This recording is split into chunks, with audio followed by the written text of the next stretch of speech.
اعوذ باللہ من الشیطان اللعین الرجیم بسم اللہ الرحمن الرحیم الحمد للہ وکفا وسلام علی عبادہ الذین اصطفیٰ. درود بھیجیے محمد والے.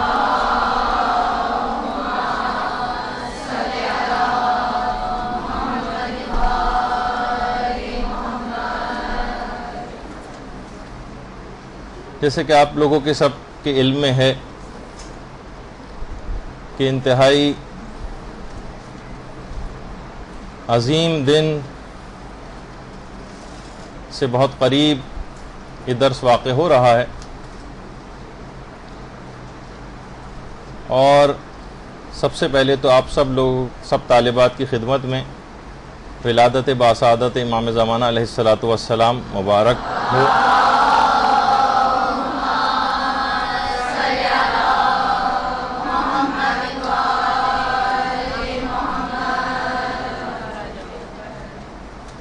یہ محبت اہل بیت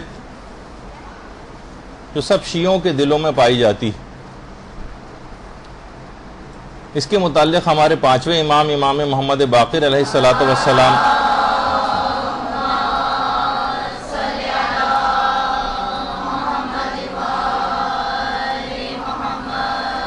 فرماتے ہیں کہ جو اس حالت میں صبح کرے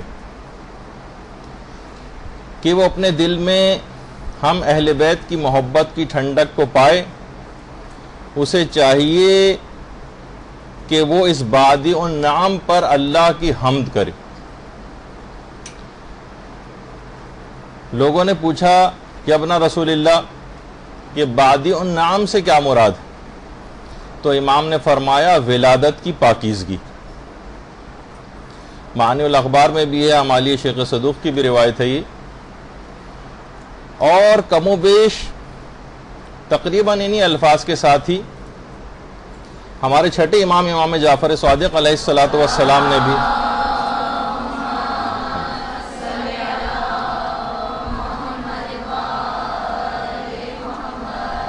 کہ جو بھی اپنے دل میں ہم اہل بیت کی محبت کی ٹھنڈک کو پائے، اسے چاہیے کہ وہ اپنی ماں کے حق میں زیادہ سے زیادہ دعا کرے کہ بے شک اس نے اس کے باپ کے حق میں کوئی خیانت نہیں کی. تو یہ جو محبت اہل بیت اور امام زمانہ علیہ السلام کی محبت ہمارے دلوں میں پائی جاتی ہے، اس پر کم سے کم ایک سجدہ شکر ضرور گھر جا کر انجام دیجیے گا.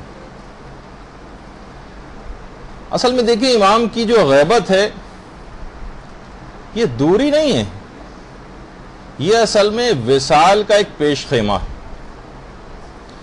بشرطے کہ یہ ہجر و دوری جو امام کی ہے یہ ہم میں لذت طلب بھی پیدا کرے. صرف آپ ہی منتظر نہیں، خود امام زمانہ علیہ السلام بھی اپنے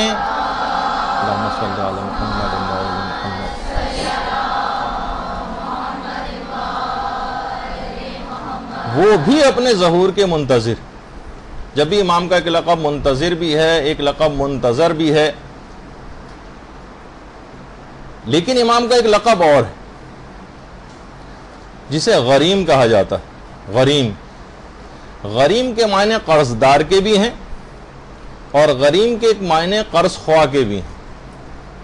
یعنی امام کے اوپر احکامات الہی کا نفاذ ایک قرض کی طرح سے، جس کو ادا کرنے کے لیے آپ انتہائی بے چین ہیں، اور اس طرح سے بے چین ہیں جیسے کوئی قرضدار اپنے قرض کی ادائیگی کے لیے بے چین ہوتا. اچھا، اس زمانے میں بھی یہ لقب مشہور ہوا کرتا تھا، اور امام کے اس لقب کو لوگ استعمال کرتے تھے. لوگ اپنی حقوق شرعیہ، واجبات اور اموال، خمس وغیرہ بھی اسی لقب کو استعمال کرتے ہوئے مختلف واسطوں اور مختلف لوگوں سے امام زمانہ علیہ السلام کی خدمت میں پہنچایا کرتے تھے. اور مال دیتے وقت یہ کہتے تھے، اچھا اس زمانے میں آپ کو پتہ ہے کہ تقیہ کا دور ہوتا تھا، کہتے تھے کہ اسے ہمارے غریم یعنی ہمارے قرض خواہ تک پہنچا دینا. دیکھیے اتنے سخت ترین ماحول میں، جبکہ آپ کو پتہ ہے کہ خمس لینے کے دوسرے معنی یہ ہوتے تھے کہ یہ شخص کوئی متوازی حکومت بنا رہا ہے جو خمس جمع کر رہا ہے. سخت ترین تقیے کے دور میں بھی کتنے واسطوں سے لوگ یہ سب چیزیں حوائج شرعیہ امام کی خدمت میں بھجوایا کرتے تھے، اور آج ہم دیکھتے ہیں کہ لوگ خمس معاف کرنے کے بہانے پوچھتے ہیں، طریقے پوچھتے ہیں، اور مختلف ہیلوں سے کوشش کرتے ہیں کہ خمس ہم ادا نہ کرنے پائیں۔ تو دیکھیے امام زمانہ علیہ السلام کی ذات گرامی ایک ایسی عظیم ذات ہے کہ جس کے جتنے بھی فضائل کتابوں کے اندر لکھے ہوئے وہ سب آپ کی فضیلتوں اور کرامتوں اور معجزات کے سمندر میں قطرے سے زیادہ نہیں۔ ایسا نہیں کہ جو بس کتابوں کے اندر فضائل لکھے ہوئے یہاں تک بات نہیں، فضائل کے سمندر میں قطرے سے بھی زیادہ نہیں ہے جتنی بھی ہزاروں لاکھوں کتابوں کے اندر امام کے فضائل لکھے ہوئے۔ اچھا، ہمارے ہر آنے والا امام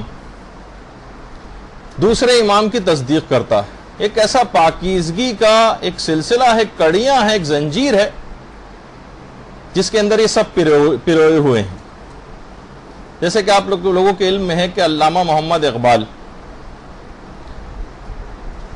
یہ ابتداءً علامہ اقبال امام زمانہ پر اعتقاد نہیں رکھتے تھے، لیکن جب ان کی ملاقات آیت اللہ سید احمد زنجانی سے ہوئی، یہ آیت اللہ سید احمد زنجانی آیت اللہ شبیری زنجانی کے والد جو موجودہ مراجع میں سے بھی ایک ہیں، شبیری زنجانی۔ ایک زمانہ تھا کہ آیت اللہ سید احمد زنجانی پنجاب آئے تھے اور وہاں پر علامہ اقبال سے ان کی ملاقات ہوئی تھی۔ علامہ اقبال نے ان سے ملاقات میں کہا کہ امام زمانہ کا مسئلہ میری سمجھ میں نہیں آ رہا ہے، باقی 11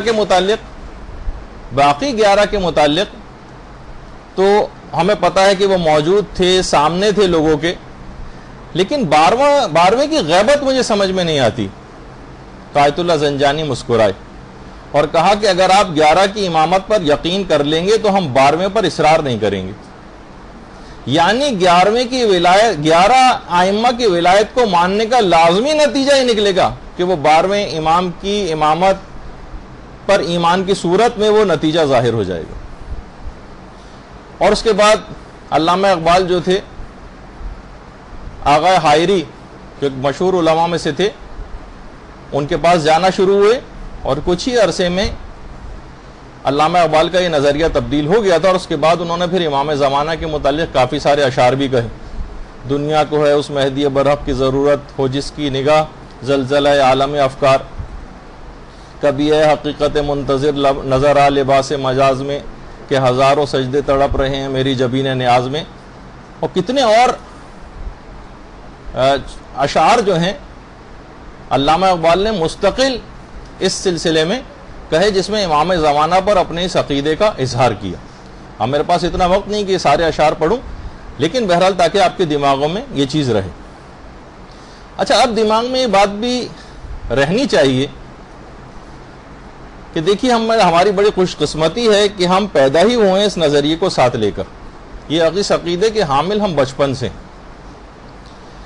لیکن جو یہ اعتقاد لے کر پیدا بھی ہو رہے ہیں وہ بھی ہمیں اب نظر آ رہا ہے کہ امام کو یاد نہیں کرتے، یا یاد اگر کریں بھی تو صرف لقلقہ لسانی، صرف ایک زبان کی حد تک صرف ایک بات رہتی ہے، اس سے آگے جو ہے وہ بڑھتے ہم کو نظر نہیں آتے۔ علماء فرماتے ہیں کہ کیا آپ نہیں چاہتے کہ قبر کے جو سنسان اور وحشتناک ایک گھر سے دوسرے دنیا میں جب منتقل ہونے لگتا ہے انسان، تو اس کی جو پہلی گھڑیاں آئیں گی قبر میں، وہ حضرت حجت کی کرم و عنایت کی اس موقع پر اس قدر بارش ہو جائے کہ قبر کی وحشت اور بے چینی بالکل ہی ختم ہو کر رہ جائے۔ کیا نہیں چاہتا انسان؟ تو لہٰذا ضروری ہے کہ اگر وہ یہ سب چیزیں چاہتا ہے تو اپنی اسی زندگی میں وہ اپنا رخ امام زمانہ علیہ السلام کی طرف کر لے۔ اللہم صلی علی محمد۔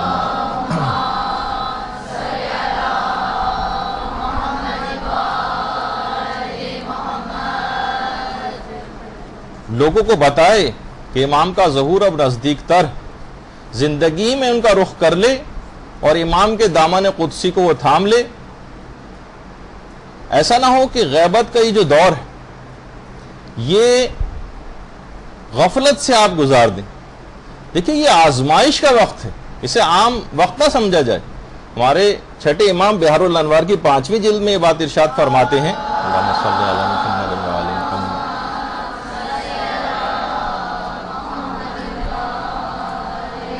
کہ غیبت کے زمانے میں لوگوں کو آزمایا جائے گا اور ایک دوسرے سے تمیز دی جائے گی. غیبت کے زمانے کا مقصد یہ ہے. اور چھانا جائے گا اس طرح سے جس طرح چھلنی میں چھانا جاتا ہے، اور اس چھلنی سے بہت سارے لوگ چھن کے نکل جائیں گے. غیبت یہ جو ہے زمانہ، یہ آزمائش کا زمانہ ہے، اور محکم یقین رکھنے والے اور عمل صالح رکھنے والے افراد یہی کامیاب افراد میں شامل ہوں گے. وہ جو اپنے زمانے کے امام کو نہیں پہچانا وہ جاہلیت کی موت مرا، جو حدیث بھی ہے، یہ تمام فریقین اس کے اوپر متفق ہیں. کیونکہ گویا یہ جو عدم معرفت امام زمانہ ہے یہ جاہلیت کی موت کی طرف انسان کو لے جاتی ہے. تو جب تک ان کے دامن سے وابستہ نہ ہوں گے تب تک جاہلیت کی موت سے بچ نہیں سکتے. اچھا، اب کیا کریں کہ ہمیں صحیح طور پر معرفت امام زمانہ علیہ السلام حاصل ہو جائے؟ ذمہ داریاں کیا ہیں، فرائض کیا ہیں، یہ آپ کو سب سے پہلے دیکھنا ہے.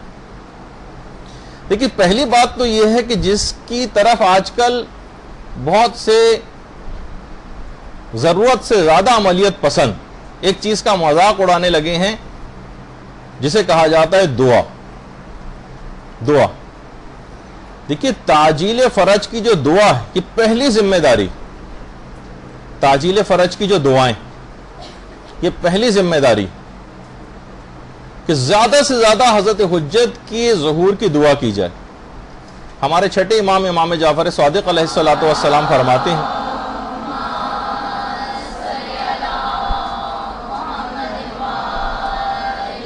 بلکہ چھٹے امام کا ایک طریقہ کار تھا کہ نماز ظہر کی تعقیبات میں کامل ترین ایک دعا امام زمانہ علیہ السلام کے سلسلے میں کیا کرتے تھے. چھٹے امام کہ ابھی ان کی نسل میں امام زمانہ پیدا بھی نہیں ہوئے تھے، اس وقت سے دعائیں کرتے تھے. نماز ظہر کی تعقیبات میں کامل ترین دعا امام زمانہ کے لیے ہوا کرتی تھی، پھر بعد میں اپنے لیے کرتے تھے. آپ لوگ بھی آج کے حوالے سے ایک تحفہ یہ لے کر جائیں کہ اپنی تمام دعاؤں میں سب سے پہلے مقدم کریں امام زمانہ علیہ السلام کے لیے دعائیں، پھر اپنے بعد میں اپنے لیے کریں، جو کہ چھٹے امام کا بھی ایک طریقہ کار تھا. دیکھیے، امام حسن علیہ السلام، اللہم صلی علی محمد و علی محمد،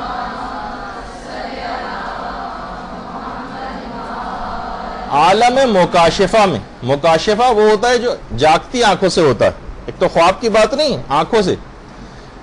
امام حسن نے مکاشفے میں آیت اللہ مرزا محمد باقر فقیہ ایمانی، یہ ہمارے علماء میں سے گزرے ہیں، باقر فقیہ ایمانی کو باقاعدہ امام حسن نے تاکید کی کہ لوگوں کو اپنی تقاریر میں کہو اور حکم دو کہ توبہ کریں اور حضرت حجت کے ظہور کی تعجیل کے لیے دعائیں کریں. حضرت حجت کے ظہور کی تعجیل کے لیے دعائیں کریں. یہی وجہ ہے کہ بعض علماء یہ بات فرماتے ہیں کہ حضرت حجت کی تعجیل فرج کی جو دعائیں ہیں یہ نماز میت کی طرح سے واجب کفائی نہیں کہ کچھ لوگوں کے انجام دینے سے سب پر سے ساقط ہو جائیں، بلکہ نماز پنجگانہ کی طرح سے کہ ہر شخص اور ہر مومن کے اوپر یہ واجب ہے کہ امام زمانہ علیہ السلام کی تعجیل فرج کے لیے دعائیں کرے. تو یہ دماغ میں ایک چیز رہے خاص طور پر، اور یہی بات جو ہے مکیال المکارم میں کی پہلی جلد کے اندر جو ہے وہ نقل کی گئی. تو یہ دماغ میں ضرور یہ بات رہنی چاہیے کہ بہت اس طرح کی دعاؤں کا انعقاد، ایسی محافل کا انعقاد کرنا ضروری ہے جہاں تعجیل فرج کے لیے دعائیں کی جائیں. اور بہت زیادہ ذکر امام زمانہ علیہ السلام کا یہ سمجھیں ایک لحاظ سے دوسری ذمہ داری بنتی. بہت زیادہ ذکر تحریراً بھی اور تقریراً بھی امام زمانہ علیہ السلام کا ہونا چاہیے. جو کتاب بوستان ولایت اس کی دوسری جلد میں امام حسین علیہ السلام نے، اللہم صلی علی محمد و علی محمد،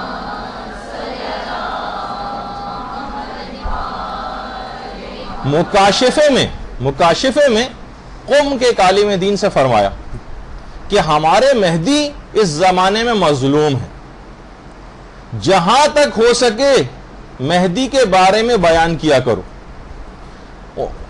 زبان سے کہو، قلم چلاؤ۔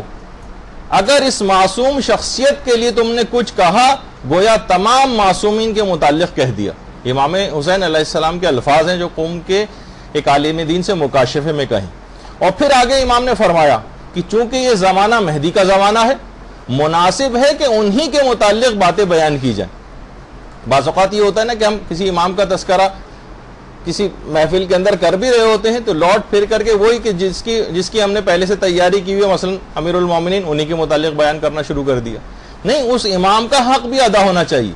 امام نے فرمایا کہ مناسب ہے کہ انہی کے متعلق باتیں بیان ہوں۔ امام نے پھر فرمایا میں تاکید کرتا ہوں کہ ہمارے مہدی کے متعلق زیادہ بیان کرو اور زیادہ لکھو، ہمارے مہدی مظلوم ہیں، ان کے متعلق جو کچھ بھی بیان کیا گیا ہے، ان کے متعلق جو کچھ بھی لکھا گیا ہے، اس سے زیادہ لکھنا اور بیان کرنا چاہیے۔ یہ باقاعدہ امام حسین کے الفاظ ہیں جو قوم کے عالم دین سے مکاشفے میں فرمائے۔ ایسی محافل کا انعقاد کرنا چاہیے کہ جہاں تعجیل فرج کی دعائیں کی جا رہی ہوں، یہ انتہائی اہم ترین فریضہ ہے۔ ایسی محافل کو گھروں میں آپ تشکیل دیجیے، اور صرف تنہا نہیں کہ ہم ٹھیک ہے ہم امام کو یاد کر رہے ہیں، ہم نے کچھ دعائیں پڑھ لیں، کچھ زیارتیں پڑھ لیں اپنے گھر میں بند کمرے کے اندر بیٹھ کر، نہیں، اکٹھے ہو کر ایسی محافل کا انعقاد ضروری، یہ ذمہ داریوں میں سے ایک بنتی ہے۔ اس طرح سے امام زمانہ علیہ السلام کو ان محافل میں یاد بھی کیا جائے، ان کے مناقب بیان کیے جائیں، ان کے فضائل بیان کیے جائیں، اور لوگوں کو ان کی ذمہ داریاں بتائی جائیں ایسی محفلوں میں، اور احکامات اسلامی بتائے جائیں، لوگوں کو باعمل بنایا جائے تاکہ عادل ناصران امام کی ایک فوج تیار ہو سکے۔ آج میں آپ کے سامنے ایک ایسی شخصیت کا تعارف کروانا چاہتا ہوں کہ جن کے متعلق کہا جاتا ہے کہ غیبت کے شبستان میں چراغ انتظار جلانے والوں کے لیے ان کی شخصیت ایک مشعل راہ۔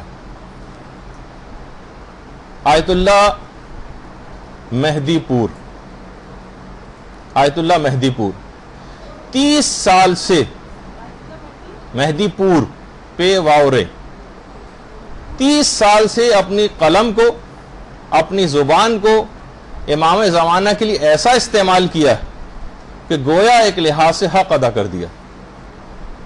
جب ان سے ایک دفعہ سوال پوچھا گیا، ایک انٹرویو لیا گیا درمیان میں جو آیت اللہ مہدی پور، کہ آپ نے آخر اپنی تمام تر توجہات کا مرکز فقط امام زمانہ کی ذات گرامی کو کیوں قرار دیا ہے؟ آپ فقط انہی کے متعلق لکھتے ہیں، انہی کی زیادہ بات کرتے ہیں۔ فرمایا آقا مہدی پور نے کہ اس زمانے میں امام زمانے سے مظلوم کوئی بھی نہیں۔ پھر ایک مثال بھی دی کہ نیپولین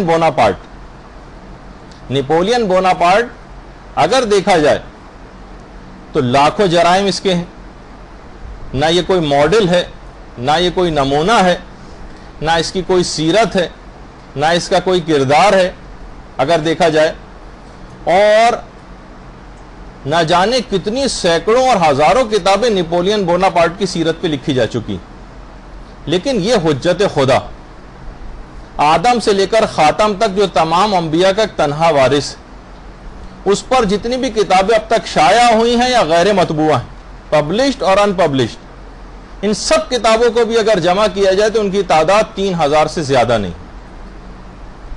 کیونکہ اگر آپ کو ایک دفعہ پہلے بھی ہماری سلسلے میں گفتگو ہوئی تھی تو میں نے ایک چیز بیان کی تھی کہ ایسا لوگ چھاپتے ہیں، ایسی اپنی جو بھی کاز ہوتا ہے اس کی ایسی خدمت انجام دیتے ہیں کہ selections from the Reader's Digest پتہ نہیں کتنے کروڑ کی تعداد میں چھپتا ہے ہر مہینے، کروڑوں کی تعداد میں ریڈرز ڈائجسٹ جو ہے اس کو آپ دیکھیں، اس کے سلیکشن کو اگر آپ دیکھیں کتنی بڑی تعداد میں، تو کتنے امام زمانہ مظلوم ہیں کہ آدم سے لے کر خاتم تک کے 1,24,000 انبیاء کے تنہا وارث، اور اتنا کم لوگ ان کی طرف متوجہ۔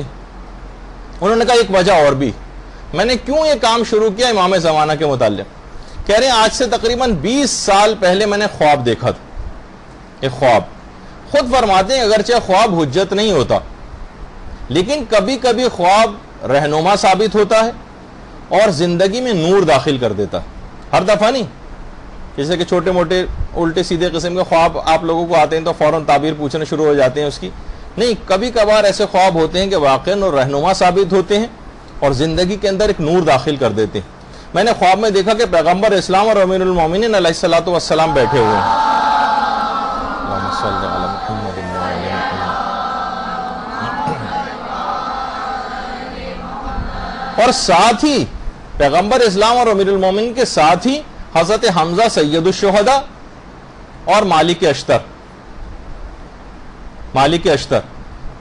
یہ بھی ان کے ساتھ ہی بیٹھے ہوئے ہیں کہ مالک اشتر کی قبر ہے آپ کے سامنے. اور مالک اشتر اور حضرت حمزہ خطیب اور ذاکرین کی ایک لائن لگی ہوئی ہے اور اس میں اس قطار میں سب لوگ کھڑے ہوئے ہیں اور حمزہ اور مالک اشتر سب کو نمبر دے رہے ہیں. کہہ رہے میں مطمئن تھا، میں بھی قطار میں لگا ہوا تھا. اس زمانے میں جوان تھا اور خوب مطالعہ بھی کرتا تھا. ظاہر ہے کہ مدرسۃ القائم کی میں تو داخلہ نہیں لیا ہوا تھا کہ یہاں آنے کے بعد کتابوں وغیرہ پڑھنے کے اوپر پابندی لگ جائے. یعنی کہ جیسے کہ ظاہر ہے کہ اتنے عرصے سے آپ کی خدمت انجام دے رہے ہیں، معلوم تو چلتا ہے نا کتنی خواتین کتابیں پڑھ رہی ہیں، لائبریری سے کتنا استفادہ کر رہی ہیں. یہاں تو ہمیں یہ والی صورتحال زیادہ آپ لوگوں کی نظر آتی ہے، جیسے تالا لگا دیا گیا اور کتابیں پڑھنا بالکل موقوف کر دی. کہتے ہیں میں خوب مطالعہ بھی کرتا تھا اور میں مطمئن تھا کہ مجھے تو بہت ہی اچھے نمبر ملیں گے. مفید تقریریں کرتا تھا اور میں اطمینان میں تھا کہ کم سے کم 90 نمبر تو 100 میں سے مجھے ضرور ملیں گے. میں حضرت سید الشہداء کے پاس جب پہنچا تو حضرت سید الشہداء، کیونکہ حضرت حمزہ کا بھی ایک لقب سید الشہداء جب امام حسین کے بعد پھر مخصوص ہو گیا ہمارے امام حسین کے لیے، لیکن بہرحال ان کا بھی ایک لقب ہے. میں ان کے پاس جب گیا تو دیکھا کہ مجھے 60 نمبر دیے. 60. میں نے ان سے تو کچھ نہیں کہا، وہ اپنی کاپی لے کے میں پیغمبر اسلام کے پاس آیا کہ اور شکایتاً میں نے کہا کہ یا رسول اللہ دیکھیے اتنے کم نمبر سے 60 نمبر مجھے حضرت حمزہ نے دیے. پیغمبر نے کہا کہ جاؤ میرے چچا حمزہ ہی سے جا کر دریافت کرو کہ ایسا کیوں کیا ہے. میں دوبارہ حضرت حمزہ کے پاس آیا، کہا کہ اتنے کم نمبر. فرمایا تم ہر حوالے سے تقریر تو بہت اچھی کرتے ہو، البتہ ایک چیز کی کمی ہے، تم اپنے زمانے کے امام کے متعلق بہت کم گفتگو کرتے ہو. اچھا، کہہ رہے ہیں کہ بس اس کے بعد کہا کہ میں اس کے بعد خواب سے بیدار ہوا اور اس کے بعد میں نے عہد کر لیا کہ اپنی تقریر کا تیسرا حصہ امام زمانہ علیہ السلام کی ذات گرامی کے لیے مخصوص کر دوں.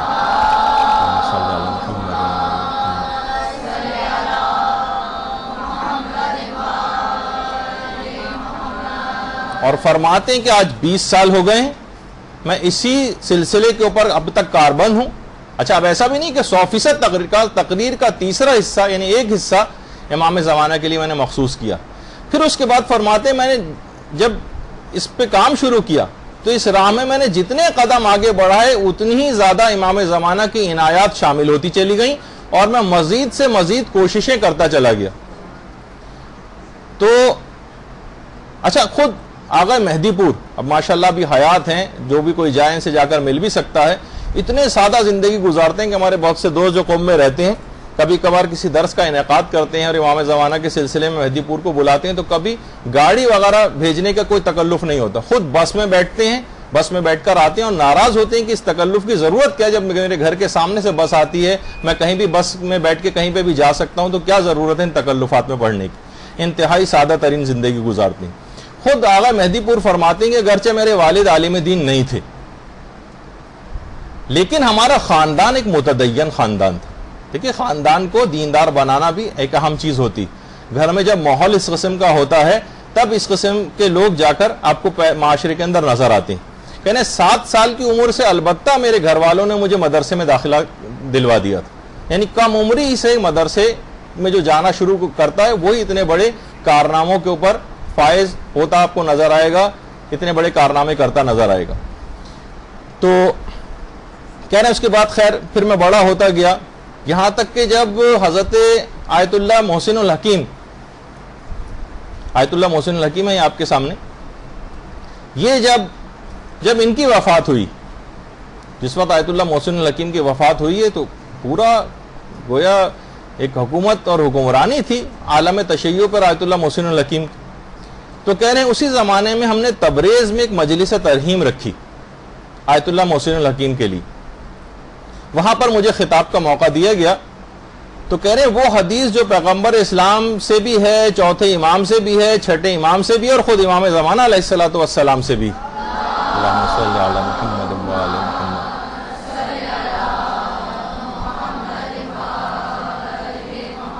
کہ حضرت حجت کی غیبت میں مثال ایک سورج کی سی، سورج کی جو بادلوں کی اوٹ میں ہوتا ہے، وہ جو پوری ہے، میں اس کا مفہوم بتا رہا ہوں، اور اس سے ساری کائنات کو اور پوری دنیا کو اس سے فیض پہنچتا.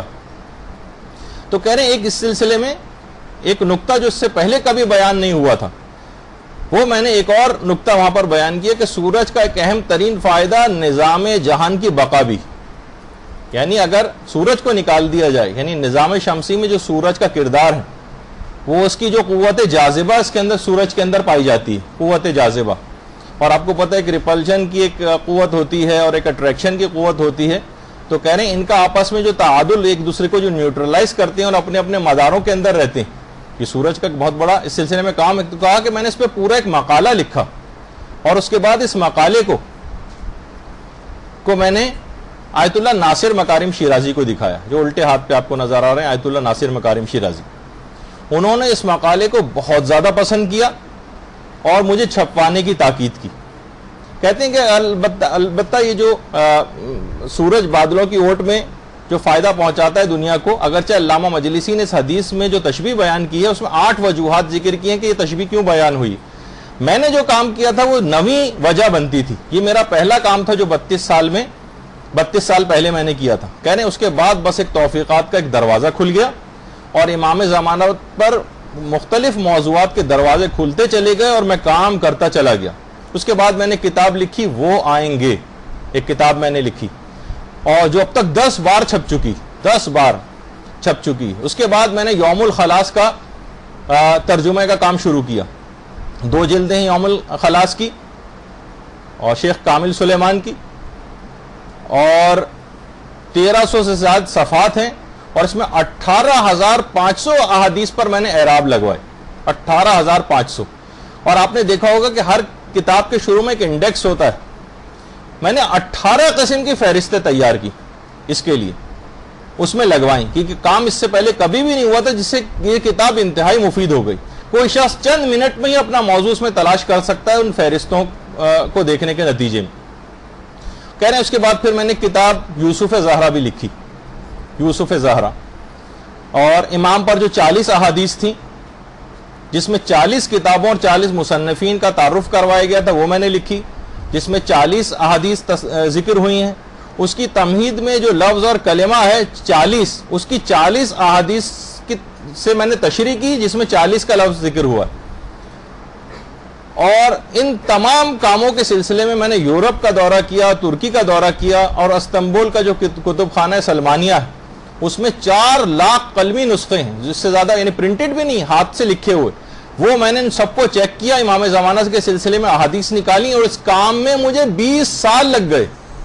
20 سال کتب خانہ سلمانیہ میں 4 لاکھ قلمی نسخوں کو چھان کے 20 سال وہاں پہ انہوں نے گزارے. اور یہ بھی آغا مہدی پور فرماتے ہیں بہت اہم بات کہ دیکھیے ایک طبعی بات ہے کہ کوئی بھی امام زمانہ کے حوالے سے جب بھی کوئی خدمت انجام دیتا ہے یا کوئی بھی مخلصانہ کام کرتا ہے تو ان کی خوشنودی اس شخص کے اوپر اور ایک خصوصی توجہ اور عنایت امام زمانہ کی اس شخص پر ہونے لگتی. اللہم صلی علی محمد.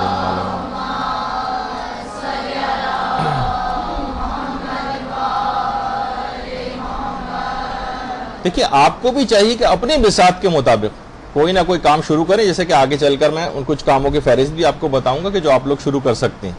اس وقت تو یہ کہ بہت خلوص دل کے ساتھ اور بہت ہی اچھے طریقے سے علم حاصل کرنے کی فکر کریں، اپنے مطالعے کو زیادہ سے زیادہ بڑھائیں، امام زمانہ سے تقرب اور توسل کے جو چیزیں ہیں وہ انجام دیں. کتنی ایسی چیزیں ہیں.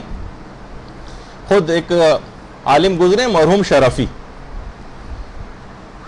یہ خود امام زمانہ کے منتظرین میں اپنے فرائض کو ادا کرنے کے سلسلے میں ایک نمایاں مقام رکھتے ہیں.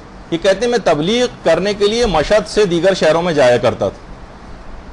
دیکھیے بعض اوقات یہ ہوتا ہے کہ تھوڑی سی محنت بھی کرنا پڑتی. ہمیں ایک ہی شہر میں رہتے ہوئے ایک جگہ سے دوسری جگہ ہم لوگ جانے کی فکر کرتے ہیں تو بس گرمی ہو رہی ہے تو لائٹ نہیں ہے تو فلاں چیز ہے, اس کا رونا روتے رہتے ہیں ہر وقت بیٹھے ہوئے. کہتے ہیں میں تبلیغ کے لیے مشہد سے دوسرے شہروں میں جاتا تھا. میرا ایک دوست بھی میرے ساتھ ہوتا تھا. تو ایک دفعہ ہم رمضان میں تبلیغات کے سفر کے لیے نکلے. لیکن لوگ رمضان میں پریفر کرتے ہیں گھروں میں بیٹھے رہیں, درس وغیرہ اگر کہیں ہو رہے ہیں تو اس کو بھی روک دیتے ہیں, شام کو ٹھنڈے ٹائم ذرا نکلیں کہ نہیں دوسرے شہروں میں تبلیغ کے لیے رمضان کے دنوں. تو کہنے میں اپنے ایک دوست کے ساتھ تہران آیا اور شیخ رجب علی خیاط سے ملاقات ہوئی. پرانی جو گروپ یہاں پر بیٹھے ہیں ان کو تو رجب علی خیاط کے سلسلے میں کافی معلومات پہلے سے ہیں, کیونکہ ان کے متعلق کافی دفعہ تذکرہ ہو چکا ہے کہ بہت عرفا میں ان کا شمار ہوتا تھا, لیکن نئے گروپ شاید ان سے واقف نہیں ہیں. تو کہنے ہم ان کے پاس بہرحال گئے اور ان سے رہنمائی کی درخواست کی. تو وہ گئے تھے ان کے پاس, تو انہوں نے قرآن کی ایک آیت ہے وَمَن يَتَّقِ اللَّهَ يَجْعَل لَهُ مَخْرَجًا, اس کا ایک عمل ہمیں بتایا اور کہا کہ تم صدقہ دو اور 40 دن تک روزے رکھو اور اس عمل کو ان 40 دنوں میں انجام دو. ایک خاص طریقے سے اس عمل کو بتایا کہ اس آیت کو پڑھا جائے اور پورے خلوص سے امام رضا علیہ السلام سے اللہم صلی علی محمد و علی محمد,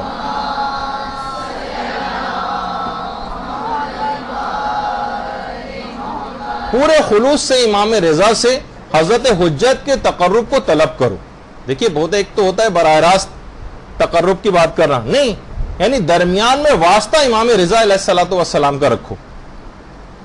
اور یاد رکھو انہوں نے ہدایت کی اس تقرب کے حصول میں کوئی مادی منفعت دماغ میں نہ ہو, کوئی مادی منفعت دماغ میں نہیں ہونی چاہیے. تو آغا شرفی کہتے ہیں کہ ہم نے بہرحال اس عمل کو کرنا شروع کیا, میرے دوست نے اور میں تو کچھ ایسا بیچ میں چیز آ گئی کہ میں اس عمل کو جاری نہیں رکھ سکا, لیکن میرے دوست نے اس عمل کو پورا کر لیا. اور کہہ رہے ہیں جب ہم اس عمل کو کرنے کے بعد اب جب ہم مشہد پہنچے اور امام رضا کے حرم میں پہنچے تو جب ہم زرہی کی طرف متوجہ ہوئے, زرہی کی طرف, تو ہم نے دیکھا اللہم صلی علی محمد و علی محمد,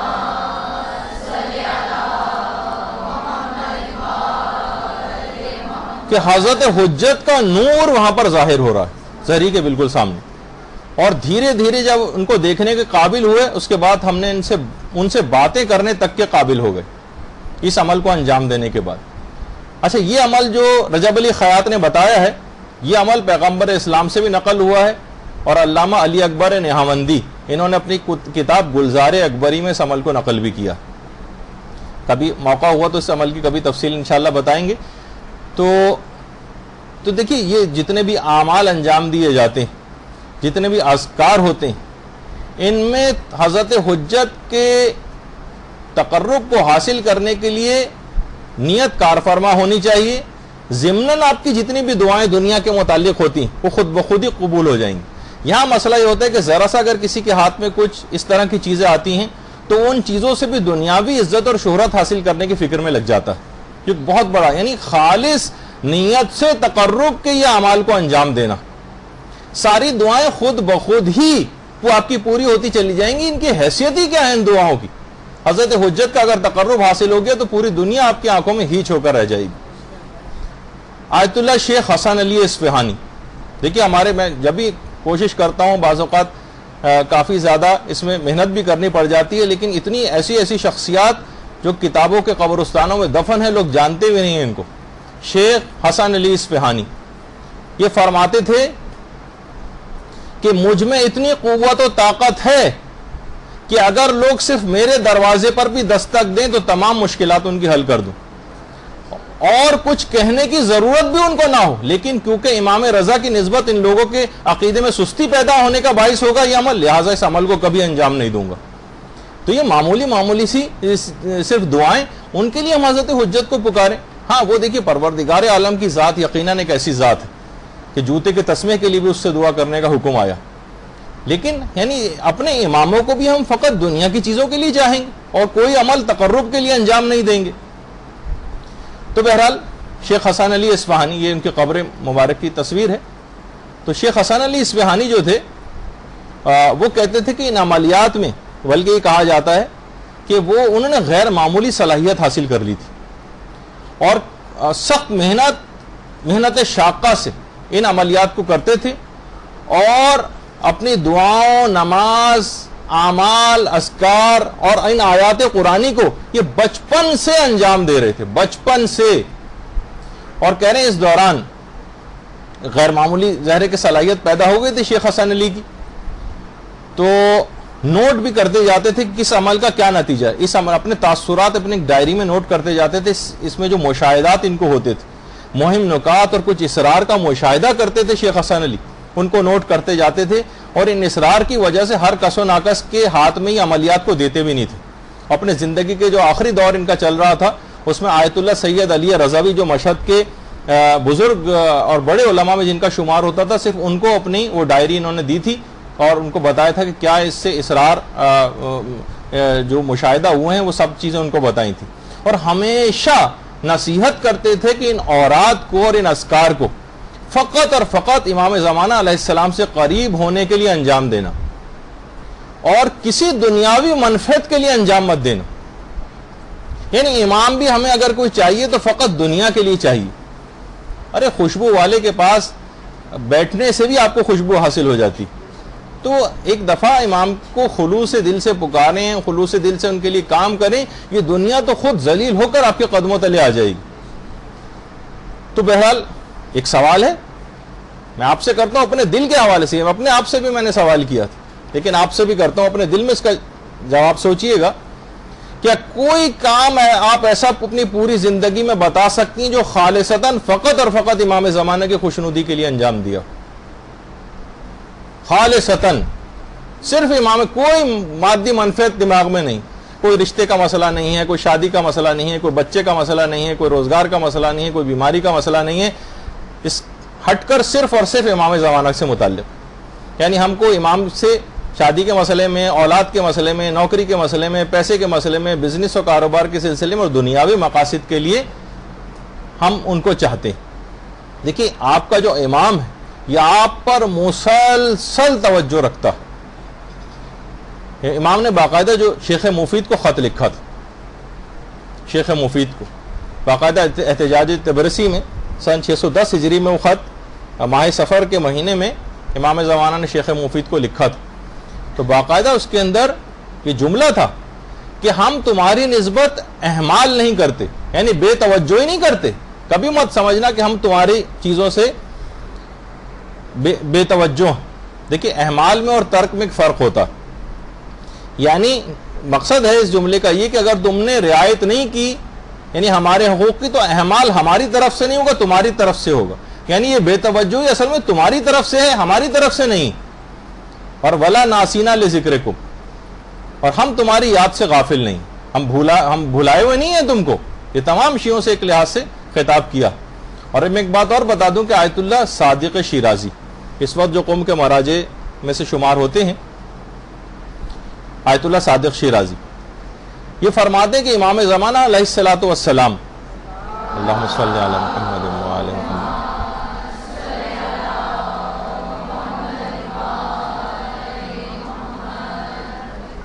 تمام دنیا کے لوگوں کے حالات سے باخبر رہتے ہیں، خصوصاً شیعوں کے حالات سے باخبر رہتے ہیں، اور شیعوں میں بھی بالاخص خصوصیت کے ساتھ علماء کے حالات سے واقفیت رکھتے ہیں. کہ اسپیشل دلچسپی ہے امام کو، ان کے حالات کے ناظر اور شاہد ہیں.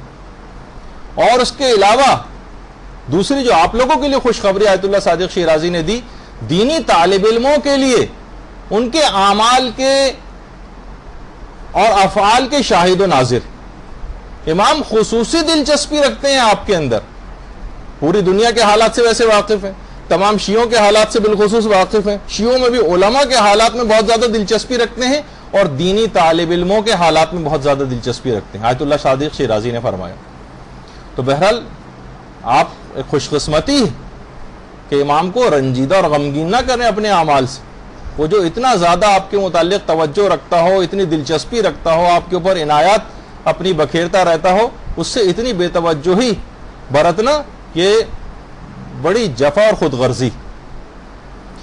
تو دیکھیے صرف امام زمانہ علیہ الصلوۃ والسلام کی بات نہیں، دیگر ائمہ بھی یہ بھی آپ کے لیے غمگین ہوتے تھے. ابو بصیر کہتے ہیں کہ ہم چھٹے امام امام جعفر صادق علیہ السلام کی خدمت میں پہنچے.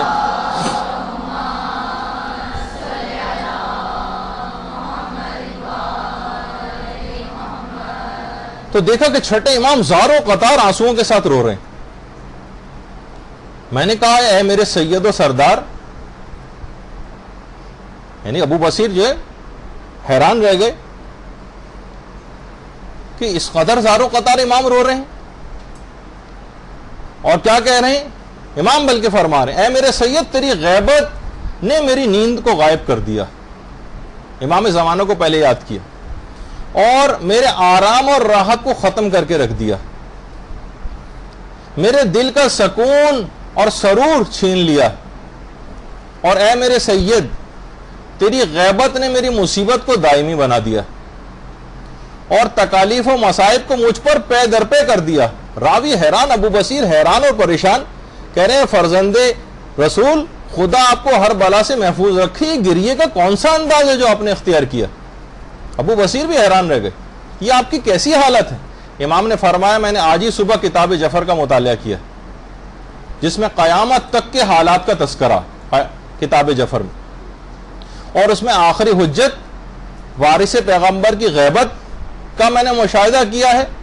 اور غیبت کے جو طویل ترین دور ہے اس میں پیدا ہونے والے جو بدترین شکوک و شبہات ہوں گے، ایمان اور عقیدے کے میں لوگوں کے متزلزل ہونے کے حالات ہیں، اور شیعوں کے مبتلا شک و ریب ہونے اور اعمال سے غفلت کا میں نے مطالعہ کیا. شیعوں کے اعمال سے غفلت کا، کہ شیعہ نیک اعمال سے غافل ہو جائیں گے، اس امر نے مجھ کو اس طرح سے بے قرار ہو کر رونے پر مجبور کر دیا.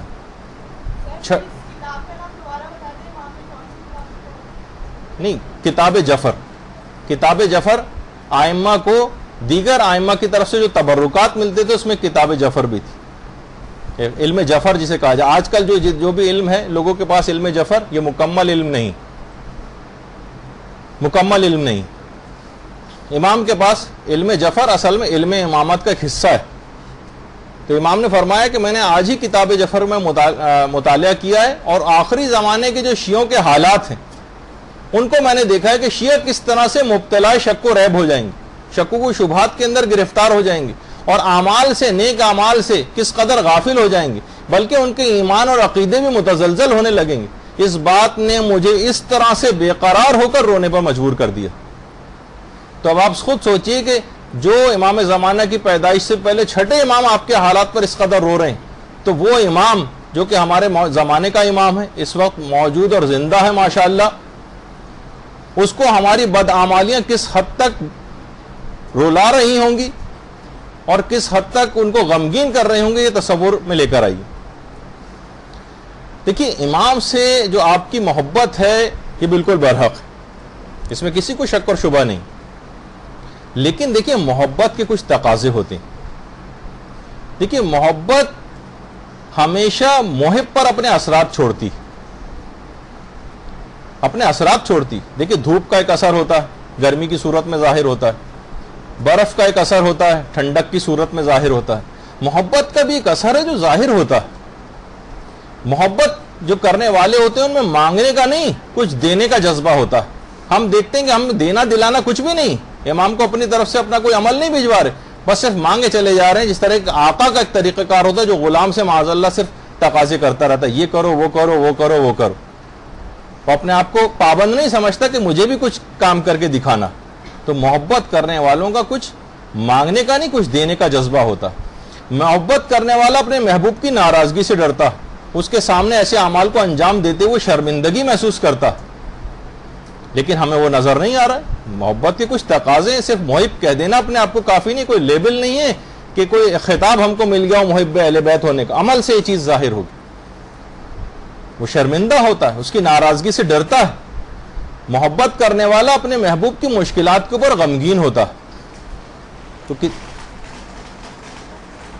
ہو گیا؟ اچھا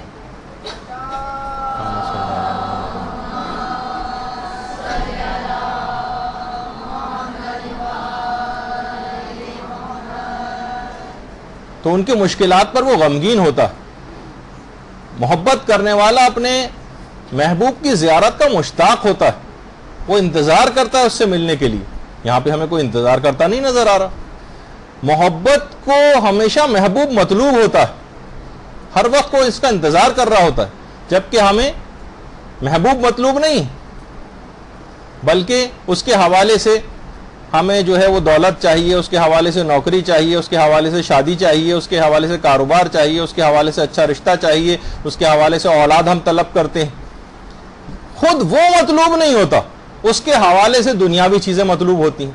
یعنی ہمارا معیار محبت فقط یہ رہ گیا ہے کہ ہم ایک عدد جشن کا پروگرام کر لیں سالانہ, چند شعراء کا بلا کر کلام سن لیں, کچھ کھانا وغیرہ ہو, کچھ تبرک ہو, اور بہت ہوا تو ایس ایم ایس کے ذریعے ایک دوسرے کو مبارکبادیں دیتے رہیں.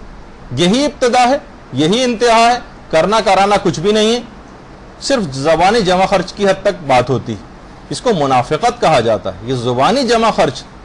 دیکھیے کتنا آپ دعائے عہد کے اندر آپ پڑھتی کہ مولا میں عہد کرتی ہوں آج صبح اور ہر دن جس دن میں جب تک میں زندہ ہوں کہ وہ عقد اور بیعت جو میری گردن پہ میں ہرگز اس سے منحرف نہیں ہوں گی. کتنے ہم جھوٹے وعدے اور عہد امام سے کرتے ہیں. کبھی ہم زیارت عاشوراء میں مثلا کہہ رہے ہوتے ہیں اے میرے امام, جس سے آپ کی سلو ہے اس سے میری سلو ہے, جس سے آپ کی جنگ ہے اس سے میری جنگ ہے. تو امام کی جنگ تو شیطان سے ہے, اور شیطان کو ہم نے اپنا جگری دوست بنا رکھا ہے.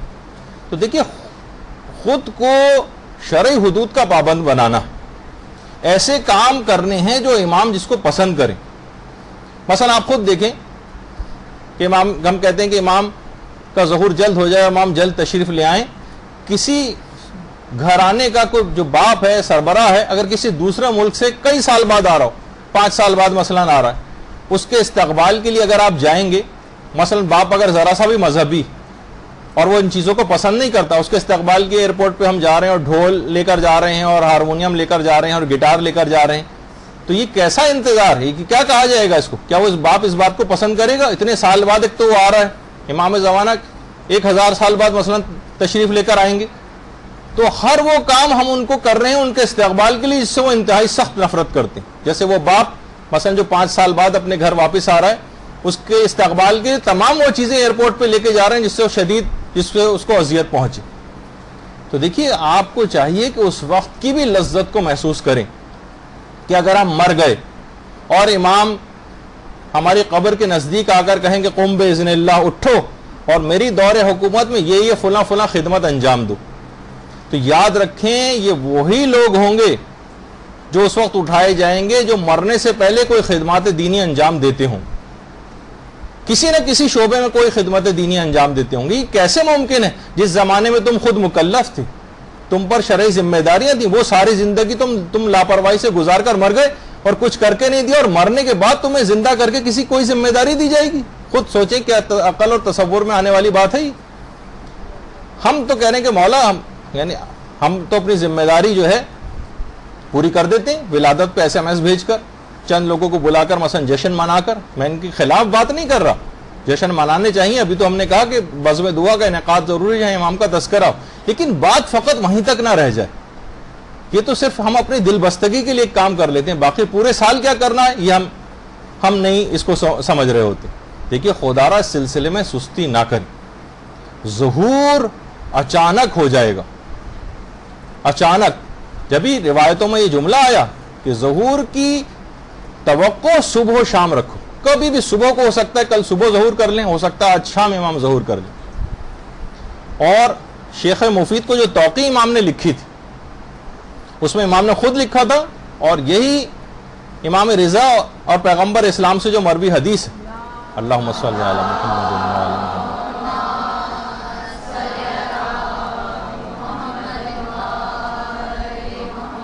کہ امام کا ظہور اچانک ہو جائے گا.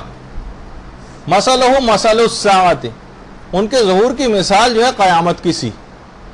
قیامت کے متعلق بھی کہا جاتا ہے نا کہ لا یاتیکم الا بغتۃ, اچانک رونما ہو جائے گی. 2 الفاظ حدیث کے اندر آئے ہیں, فجات اور بغتتاً, ایک ہی معنوں پر دلالت کرتے ہیں. یعنی ظاہری اعتبار سے جو علامات اور قرائن ہوں گے اس سے ظہور کا امکان نہیں ہوگا, نہ ظاہری اعتبار سے لوگ آمادہ اور منتظر آپ کو نظر آئیں گے، اور اچانک ظہور ہو جائے گا، اچانک بالکل۔ بعض علماء آپ نے جیسے اس سے پہلے سنا ہوگا، اور ہم بھی اپنی بہت سی نشستوں میں اس کو بیان کر چکے ہیں کچھ علماء کے حوالے سے، کہ ظہور کو بعض علماء تدریجن مانتے ہیں، کہ ظہور تدریجن ہوگا۔ ظہور کبریٰ اور ظہور صغریٰ کی اصطلاحات آپ نے اس سے پہلے سنی، جیسے وہ فرماتے ہیں جس طرح سورج اچانک طلوع نہیں کرتا، اس طرح بٹن دبائیں ایک دم سے روشنی ہو جائے، بلکہ پہلے ہلکی ہلکی روشنی ہوتی ہے اور اس کے بعد طلوع کرتا۔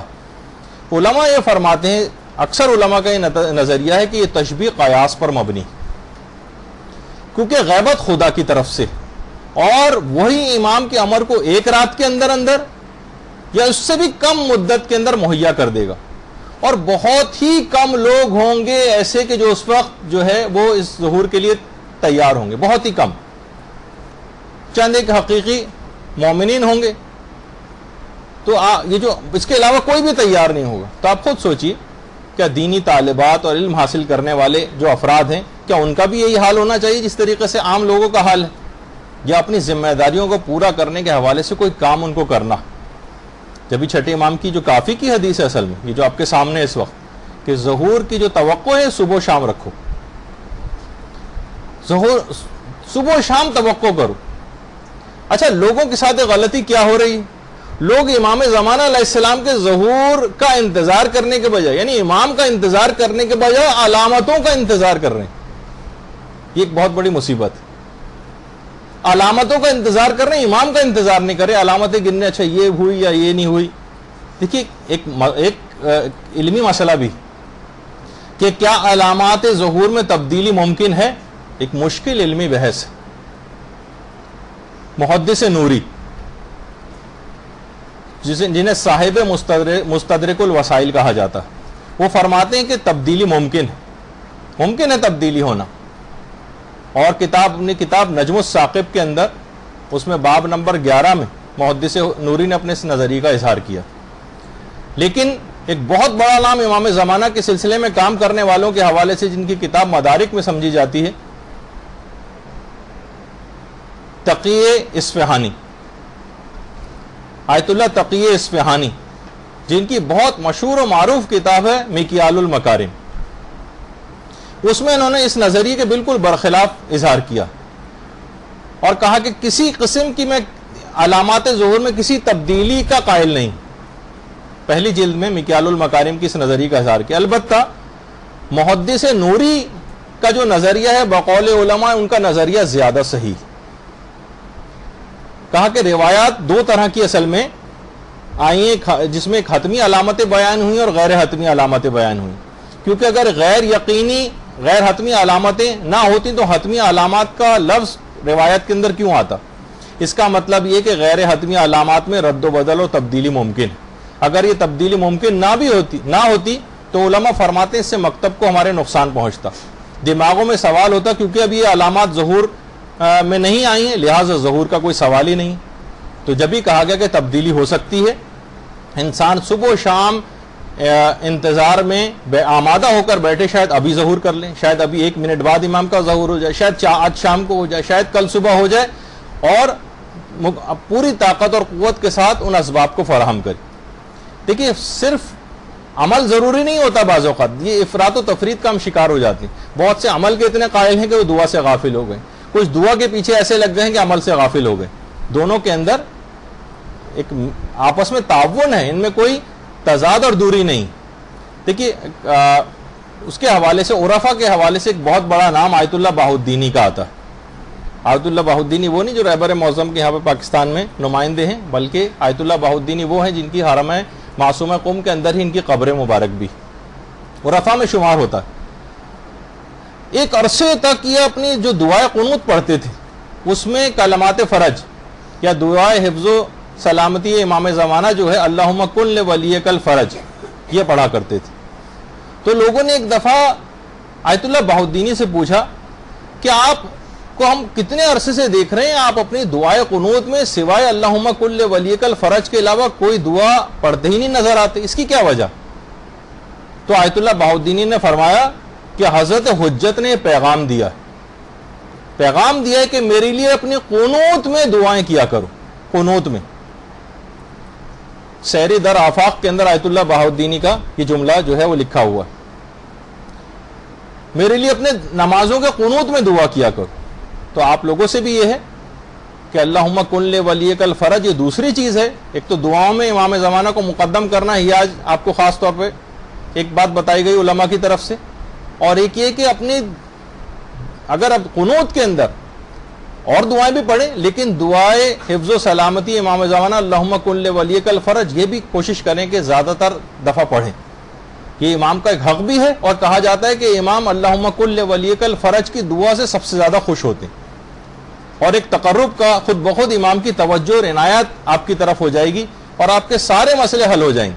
تو امام کا ظہور یہ تنہا راہ نجات جس کو کہا جاتا ہے کہ یہ اگر ہو جائے تو آپ کے دینی اور دنیاوی سارے مسئلے حل ہو جائیں گے. تو دیکھیے ہمارے بہت سارے اعمال ایسے ہیں جو مانع ہو جاتے ہیں. حضرت آیت اللہ بہجت ایک جملہ ارشاد فرماتے تھے کہ تم کو معلوم ہے کہ حضرت حجت کی زیارت میں کون سی چیز مانع ہے، کون سی ایسی بات ہے جو آپ کو حضرت حجت کی زیارت نہیں ہونے دیتی. ایک جملے میں آقا بہجت نے بتایا، کہا کہ ترک واجبات اور ارتکاب محرمات. واجبات کو ترک کرنا اور حرام کاموں کا ارتکاب کرنا یہ تنہا حضرت حجت کی زیارت میں مانع چیز ہے. ورنہ ایسے علماء بھی گزرے ہیں کہ جو روزانہ حضرت حجت کی زیارت جن کو نصیب ہوتی. آیت اللہ سید ہاشم حداد، ان کا بڑا عرفا میں نام، اور یہ وہی ہاشم حداد ہیں جن کے متعلق میں نے پچھلی دفعہ بھی بتایا تھا کہ جب قبر سلمان فارسی پر گئے تھے تو روح سلمان فارسی قبر سے نکل کر باہر آ گئی تھی، اور کہا آپ میری پائنتی کی طرف نہیں بلکہ میرے سرہانے آ کر بیٹھے، وہ جو کہ پورا واقعہ آپ سن چکی ہیں اس سے پہلے. وہی ہاشم حداد. ہاشم حداد آیت اللہ علی آقا قاضی کے شاگرد تھے. آیت اللہ علی آقا قاضی وہی ہیں جو آقا خوئی کے بھی استاد تھے، آیت اللہ بہجت کے بھی استاد تھے، اور ہاشم حداد کے بھی استاد تھے. کہتے تھے ہم ایک حالت دیکھتے تھے علی آقا قاضی کی کہ اٹھتے بیٹھتے ہر وقت، اور ایک حالت سے جب دوسری حالت میں جاتے تھے ایک جملہ بار بار کہتے تھے، یا صاحب الزمان، یا صاحب الزمان، بار بار یہ جملہ کہا کرتے تھے. جس طریقے سے دیکھیے، اور حالت کی تبدیلی میں بھی جب دیکھیے، جب جو احرام کے مستحبات ہیں اس میں کہ جس وقت انسان محرم ہوتا ہے اور احرام کی حالت میں ہوتا ہے تو جب بھی حالت کی تبدیلی ہو تلبیہ پڑھے. اٹھتے وقت بیٹھا ہوا جب اٹھ رہا ہے تو تلبیہ پڑھے، بیٹھ رہا ہے تو تلبیہ پڑھے، بس رک رہی ہے تو تلبیہ پڑھے، بس چل رہی ہے تو تلبیہ پڑھے، پہاڑی پہ چڑھ رہا ہے، اونچائی جگہ پہ جا رہا ہے تو تلبیہ پڑھے، نیچے اترتے وقت تلبیہ پڑھے. تو یہ بھی جب حالتوں میں تبدیلی ہوتی تھی یا صاحب الزمان، یا صاحب الزمان کہتے تھے. ایک دفعہ کسی نے ان سے پوچھ لیا کہ آغا کیا کبھی آپ اتنا زیادہ ذکر کرتے ہیں ان کا اٹھتے بیٹھتے کہ کیا آپ کبھی حضرت حجت کی زیارت سے مشرف ہوئے ہیں؟ اب جملہ سنیے ان کا، آیت اللہ علی آقا قاضی کا.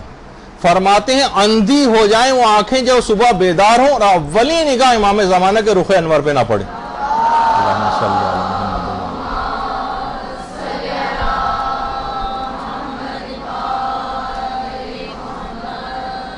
یعنی گویا کہہ دیا کہ کوئی دن ایسا نہیں جاتا کہ جب صبح آنکھ کھلتی ہو تو میں امام کے چہرے انور کی زیارت نہ کرتا ہوں. باقاعدہ اسوہ عارفان جو کتاب ہے صادق حسن زادہ اور محمود طیار مراغی نے اس واقعے کو آیت اللہ علی آقا قاضی کی سیرت میں نقل کیا. تو دیکھیے ابھی یہ بات ہو رہی تھی کہ امام سے دعاؤں میں دنیا بھی مانگنی ہے، آخرت بھی مانگنی ہے. دنیا کی بھی ساری چیزیں، ایسا نہیں جیسے ابھی آپ نے سوچا کہ شاید میں نے جن باتوں کا تذکرہ کیا امام سے دنیا کی کوئی چیز مانگنی نہیں چاہیے. نہیں، میں افراط و تفریط کے حوالے سے بات کر رہا تھا، ورنہ کوئی اور بھی ہے جو بھی حاجات وہ سب امام سے مانگی جا سکتی. آیت اللہ العظمی سید محمد رضا گلپائیگانی یہ فرماتے ہیں، آیت اللہ گلپائیگانی جب بزرگ ہو گئے تو اس طرح کی شخصیت تھی، لیکن یہ اپنے جوانی کا تقریباً واقعہ بتا رہے ہیں جب آیت اللہ گلپائیگانی اس طرح کے تھے، جوان تھے. یہ فرماتے ہیں کہ وہ زمانہ جو طالب علمی کا ان کا تھا، اس زمانے میں جنہوں نے حوزہ علمیہ قم قائم کیا تھا آیت اللہ شیخ عبد الکریم حائری. اس زمانے میں انہوں نے حوزہ علمیہ قائم کیا تھا اور ایک لحاظ سے انہی کی مرجعیت تھی. تو طالب علموں کو اس زمانے میں جو شہریت تقسیم کرتے تھے شیخ عبد الکریم حائری کے دور میں، وہ شیخ محمد تقی بافقی تھے. دیکھیں ان کے ایسے افراد، ان کے چہروں کی زیارتیں بھی ثواب ہیں. بڑی مشکل سے یہ سب چیزیں نکالی جاتی ہیں صرف آپ کو، تاکہ آپ ان سے واقف ہوں ہمارے علماء کی سیرت اور کردار سے، کیونکہ اس وقت سب سے زیادہ کردار کشی ہمارے علماء کی جا رہی ہے. ان کے کام کو زیرو ثابت کرنے کے لیے باطل خوب پیسہ خرچ کر رہا ہے تاکہ ان کا مقام آپ کی نگاہ میں کم ہو جائے. تو ایک لحاظ سے پہلے مرحلے پر یہ ہو، اور اس کے بعد پھر آہستہ آہستہ آپ کو تقلید اور مرجعیت سے کاٹ دیا جائے. تو شیخ محمد تقی بافقی یہ جو تھے، یہ طالب علموں میں شہریہ تقسیم کرتے تھے. شہریہ تقسیم. تو اس وقت مدرسے میں 400 طالب علم پڑھتے تھے قوم کے، اور سردیوں کا دور تھا. سردیاں شروع ہوئی تو سارے طالب علم ایک درخواست لے کر آئے اور کہا کہ ہمیں سردیوں کے حوالے سے ایک موٹی ابا چاہیے، بہت زیادہ سردی لگتی. درخواست کی. آقا شیخ عبد الکریم حائری نے کہا کہ میرے پاس اتنے پیسے تو نہیں ہیں کہ میں 400 طالب علموں کے لیے موٹی ابائیں خریدوں. لیکن اس بات کو شیخ تقی بافقی نے بہت محسوس کیا، اور اسی وقت وہاں سے اٹھے. یہ شیخ محمد تقی بافقی قبر ہے یہ قم میں. یہ وہاں سے اٹھے اور سیدھے مسجد جمکران گئے. مسجد جمکران شب جمعہ تھی، مسجد جمکران گئے، جمکران، اور وہاں جا کر حضرت حجت سے توسل کیا. حضرت حجت سے توسل کیا. اب اس کے بعد نامعلوم وہاں پہ کیا ہوا. جمعے کے بعد اگلے دن کا ہفتہ تھا. ہفتے کو آیت اللہ عبد الکریم حائری کے پاس دوبارہ ان کی خدمت میں آئے اور آ کر ایک جملہ کہا. حضرت حجت نے وعدہ کر لیا کہ 400 طلبہ کو ابائیں مرحمت فرمائیں گی.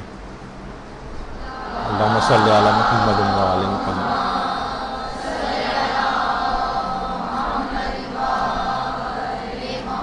اور شب جمعہ تھی، وہاں گئے.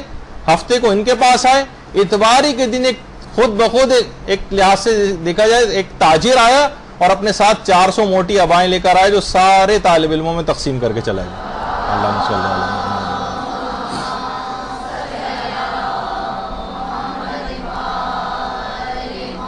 شیفتگان امام مہدی کی پہلی جلد میں تقی بافقی کا یہ واقعہ جو ہے وہ تحریر. اچھا، دنیاوی اعتبار سے بھی شیفتگان امام مہدی، فارسی میں اردو میں نہیں. اچھا، نہ صرف یہ کہ دنیاوی چیزیں مانگنی ہیں، آپ تو دینی طالبہ ہیں نا، آپ کو ایک چیز آگے بھی بڑھ کے مانگنی ہے. حضرت حجت سے توسل کرنا ہے اپنے علم کے لیے، اپنے علم کے لیے. سید مہدی بحرالعلوم کتنا بڑا نام ہے، کتنا بڑا نام. وہ اس زمانے میں ان کے جو ہمدرس ہوتے تھے وہ میرزا قمی ہوتے تھے. میرزا قمی، یہ میرزا قمی وہی ہیں کہ جن کا مقبرہ حرم سے متصل، حرم معصومہ قم سے متصل جو چھوٹا قبرستان ہے، اس کا اکثر ذکر کرتا رہتا ہوں. بہت بڑی بڑی شخصیات دفن ہیں. اللہم صلی علی محمد. اور یہ ان کی قبر مبارک ہے اس مقبرے کے اندر. اچھا، بہت عظیم شخصیت ہے. اور خود رہبر معظم بھی چھوٹا سا جو قبرستان ہے یہاں پہ بہت زیادہ شہید بھی ہیں. اور یہی وہ تصویر میں آپ سے کہہ رہا تھا جو پچھلی دفعہ کہ قبروں پر اس لحاظ سے نہیں چل رہے ہیں بلکہ درمیان والی جو جگہ اس میں چلتے ہوئے جا رہے ہیں تاکہ ناموں کے اوپر پاؤں نہ پڑے. اور صرف یہیں کی حد تک بات نہیں ہے بلکہ جب بھی کبھی قوم آتے ہیں رہبر معظم تو تمام علماء اور سب کی قبور کے اوپر جا کر جاتے ہیں اور فاتحہ خوانی وغیرہ کرتے ہیں. تو مرزا قمی فرماتے ہیں کہ جس زمانے میں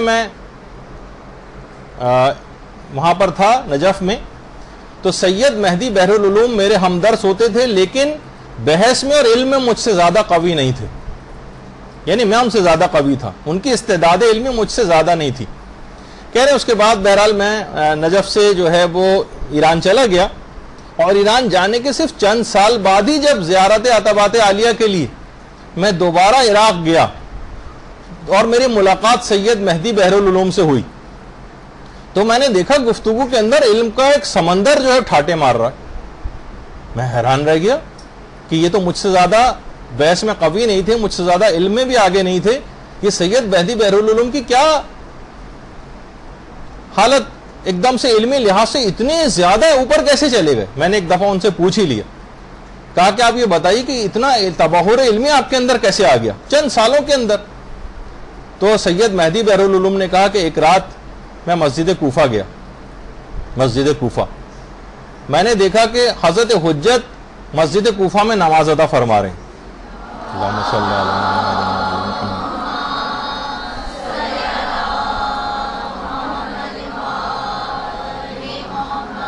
یہ ذرا پرانی تصویر ہے, ورنہ مسجد کوفہ تو بہت عالیشان بن چکی. تو میں نے دیکھا حضرت حجت نماز پڑھ رہے ہیں. میں ان کے قریب جا کر کھڑا ہو گیا اور نماز ختم کرنے کے بعد میں نے ان کو سلام کیا. حضرت حجت نے مجھے سلام کا جواب دیا اور کہا کہ میرے قریب آؤ. میں کچھ آگے تو بڑھا, لیکن جلالت کی وجہ سے امام کی زیادہ آگے نہیں گیا. امام نے کہا اور قریب آؤ. میں تھوڑا سا اور قریب گیا, لیکن جلالت کی وجہ سے زیادہ قریب نہیں گیا. امام نے کہا مزید قریب آؤ, یہاں تک کہ جب ان کے بالکل قریب آ گیا, امام نے بازو پکڑ کر مجھے سینے سے لگا لیا. اللہم صلی علی محمد و آل محمد.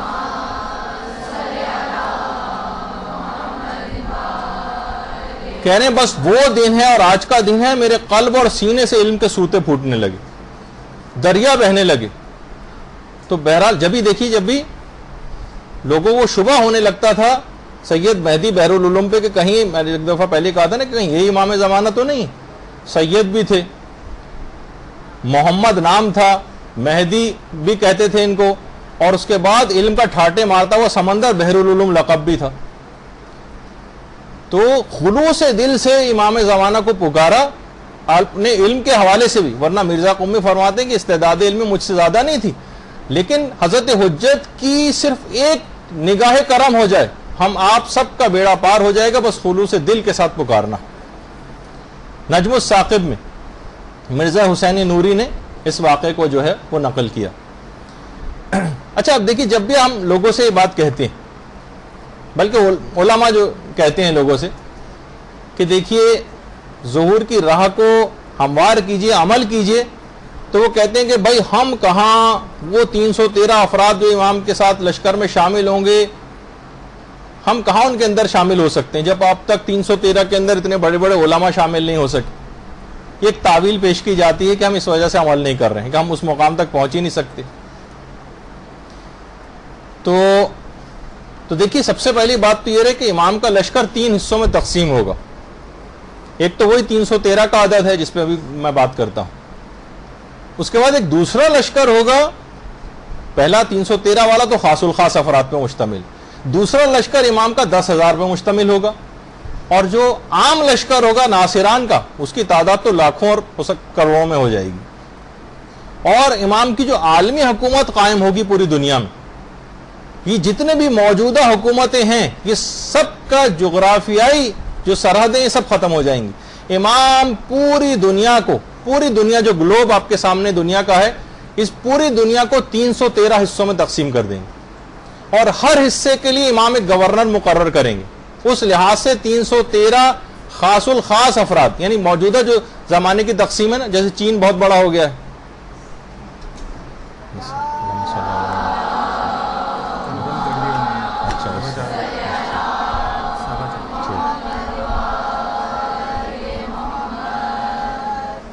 تو ایسا نہیں ہوگا کہ پوری دنیا جس وقت اس طرح ہم دیکھتے ہیں کہ چین اتنا بڑا ہو گیا اور روس جو ہے وہ اتنا بڑا ہو گیا ہے اور انڈیا اتنا بڑا ہو گیا, اور اتنے سے چھوٹے چھوٹے ممالک کے گلوب پہ آپ کو بالکل ڈاٹ کی صورت میں نظر آ رہے ہوتے ہیں. امام یہ والی تقسیم ختم کر دیں گے, پوری دنیا کو 313 حصوں میں تقسیم کریں گے. ان 313 حصوں میں ہر حصے کے لیے گورنر کو مقرر کریں گے. یہ تعداد اصل میں 313 ان گورنروں کی تعداد.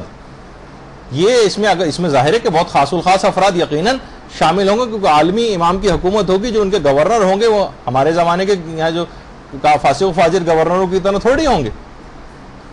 تو بہرحال اب امام کو ہم ٹھیک ہے ان میں شامل نہیں ہو سکتے تو 10,000 کے لشکر میں شامل ہو سکتے ہیں, اس میں نہیں ہو سکتے تو لاکھوں اور کروڑوں میں افراد جو ہوں گے جو دیگر تمام اس کے اندر اپنی ذمہ داری کو انجام دے رہے ہوں گے تو امام کوئی فاسق و فاجر و بدکار افراد کو تو تعینات نہیں کریں گے اپنی طرف سے، عادل افراد کو. تو ایسے افراد کو مہیا کرنا ایک آپ کی ذمہ داری کہ اتنی تعداد میں لوگوں کا اضافہ کیا جائے، نیک لوگوں کا، صالح لوگوں کا، اعتقاد اور عمل کے لحاظ سے کامل لوگوں کا، کہ جب امام عالمی حکومت قائم کریں تو ان کو وہ عہدے دیے جا سکیں. تو بہرحال یہ ایک بات ہے کہ دیکھیے انتظار فرج اس کو افضل ترین اعمال میں قرار دیا جاتا ہے، مگر یہ بات یاد رکھ لیجئے کہ یہ عمل جو ہے انتظار کا یہ خود اعمال صالحہ ہی کے ساتھ ہی قابل فہم. یہ دیکھیے فرج اور کشائش یا راحت جس کو کہا جاتی ہے پریشانیوں کے مقابلے میں قابل فہم ہوتی، یعنی جو پریشان ہوگا اسی کے لیے فرج قابل فہم ہوگی، جو کسی پریشانی اور دکھ میں مبتلا ہی نہ ہو اس کے لیے فرج اور کشائش اور راحت کوئی معنی نہیں رکھتی. امام ظہور کریں یا نہ کریں اس کو کوئی مطلب ہی نہیں، اس کا امام کے ظہور کو راہ ہموار کرنے میں کوئی حصہ نہیں، اس کو کوئی کنسرن ہی نہیں، تو اس کے لیے فرج و انتظار بے معنی ہو کر رہ جائے گا. یہ جو کہا جاتا ہے کہ افضل اعمال ہے انتظار فرج. دیکھیے کسی بھی مشکل میں خدا پر اعتماد اور یقین کا پتہ اسی وقت چلتا ہے جب انسان واقعی سے کسی مشکل کے عالم میں ہو. جب کوئی کسی مشکل میں گرفتار ہی نہ ہو تو اس کو پتہ نہیں چلتا کہ خدا پر توکل اور اعتقاد کی گہرائی کیا ہوتی. یہ عمل اور ایکٹیویٹی میں دکھانی پڑے گی آپ کو.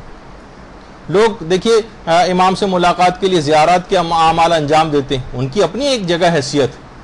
کتنے ہی علماء ہیں کہ جنہوں نے سورہ اسراء کی آیت نمبر 80، یہ آپ چاہیں تو نوٹ بھی کر لیں، سورہ اسراء کی آیت نمبر 80 وہ 100 مرتبہ ہر شب 40 شبوں تک اس آیت کو، آیت مبارکہ کو انہوں نے پڑھا، اور کتنے ہی لوگوں نے امام زمانہ کی زیارت کا شرف حاصل کیا.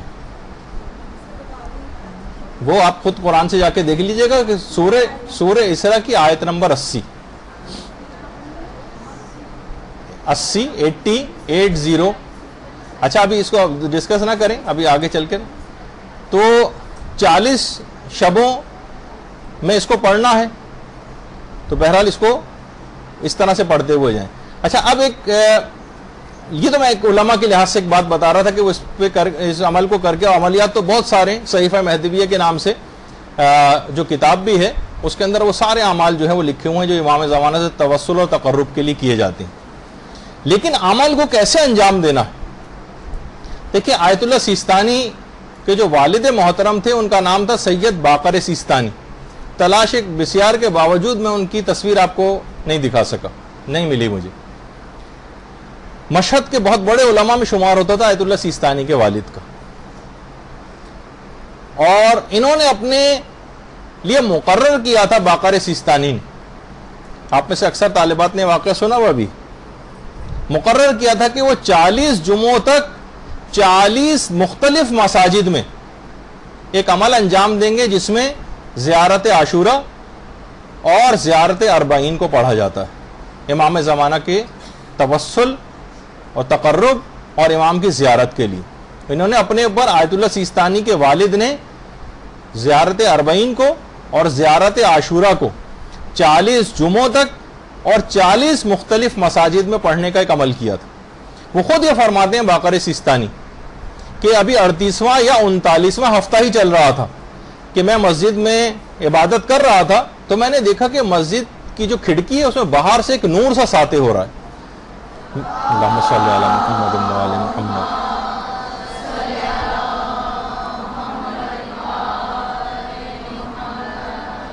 وہ فرماتے ہیں کہ میں نے جلدی جلدی جو ہے وہ نماز ختم کی جلدی اور باہر نکل کے دیکھا اور نور کا مصدر میں نے تلاش کیا کہ کہاں سے یہ نور اندر آ رہا تھا. تو میں نے دیکھا کہ حضرت حجت ایک جنازے کے اندر شریک ہے. میں ان کی خدمت میں گیا تو امام نے میری طرف باقر سیستانی کی طرف دیکھتے ہوئے جملہ ارشاد فرمایا، مجھ سے ملنے کے لیے 40 جمعوں تک زیارت اربعین اور زیارت عاشورہ پڑھنے کی ضرورت نہیں، اور اس صاحب جنازہ کی طرح سے اگر تم ہو جاؤ تو میں خود گھر آ کر تمہاری زیارت کروں گا. باقر سیستانی نے اللہم صلی علی محمد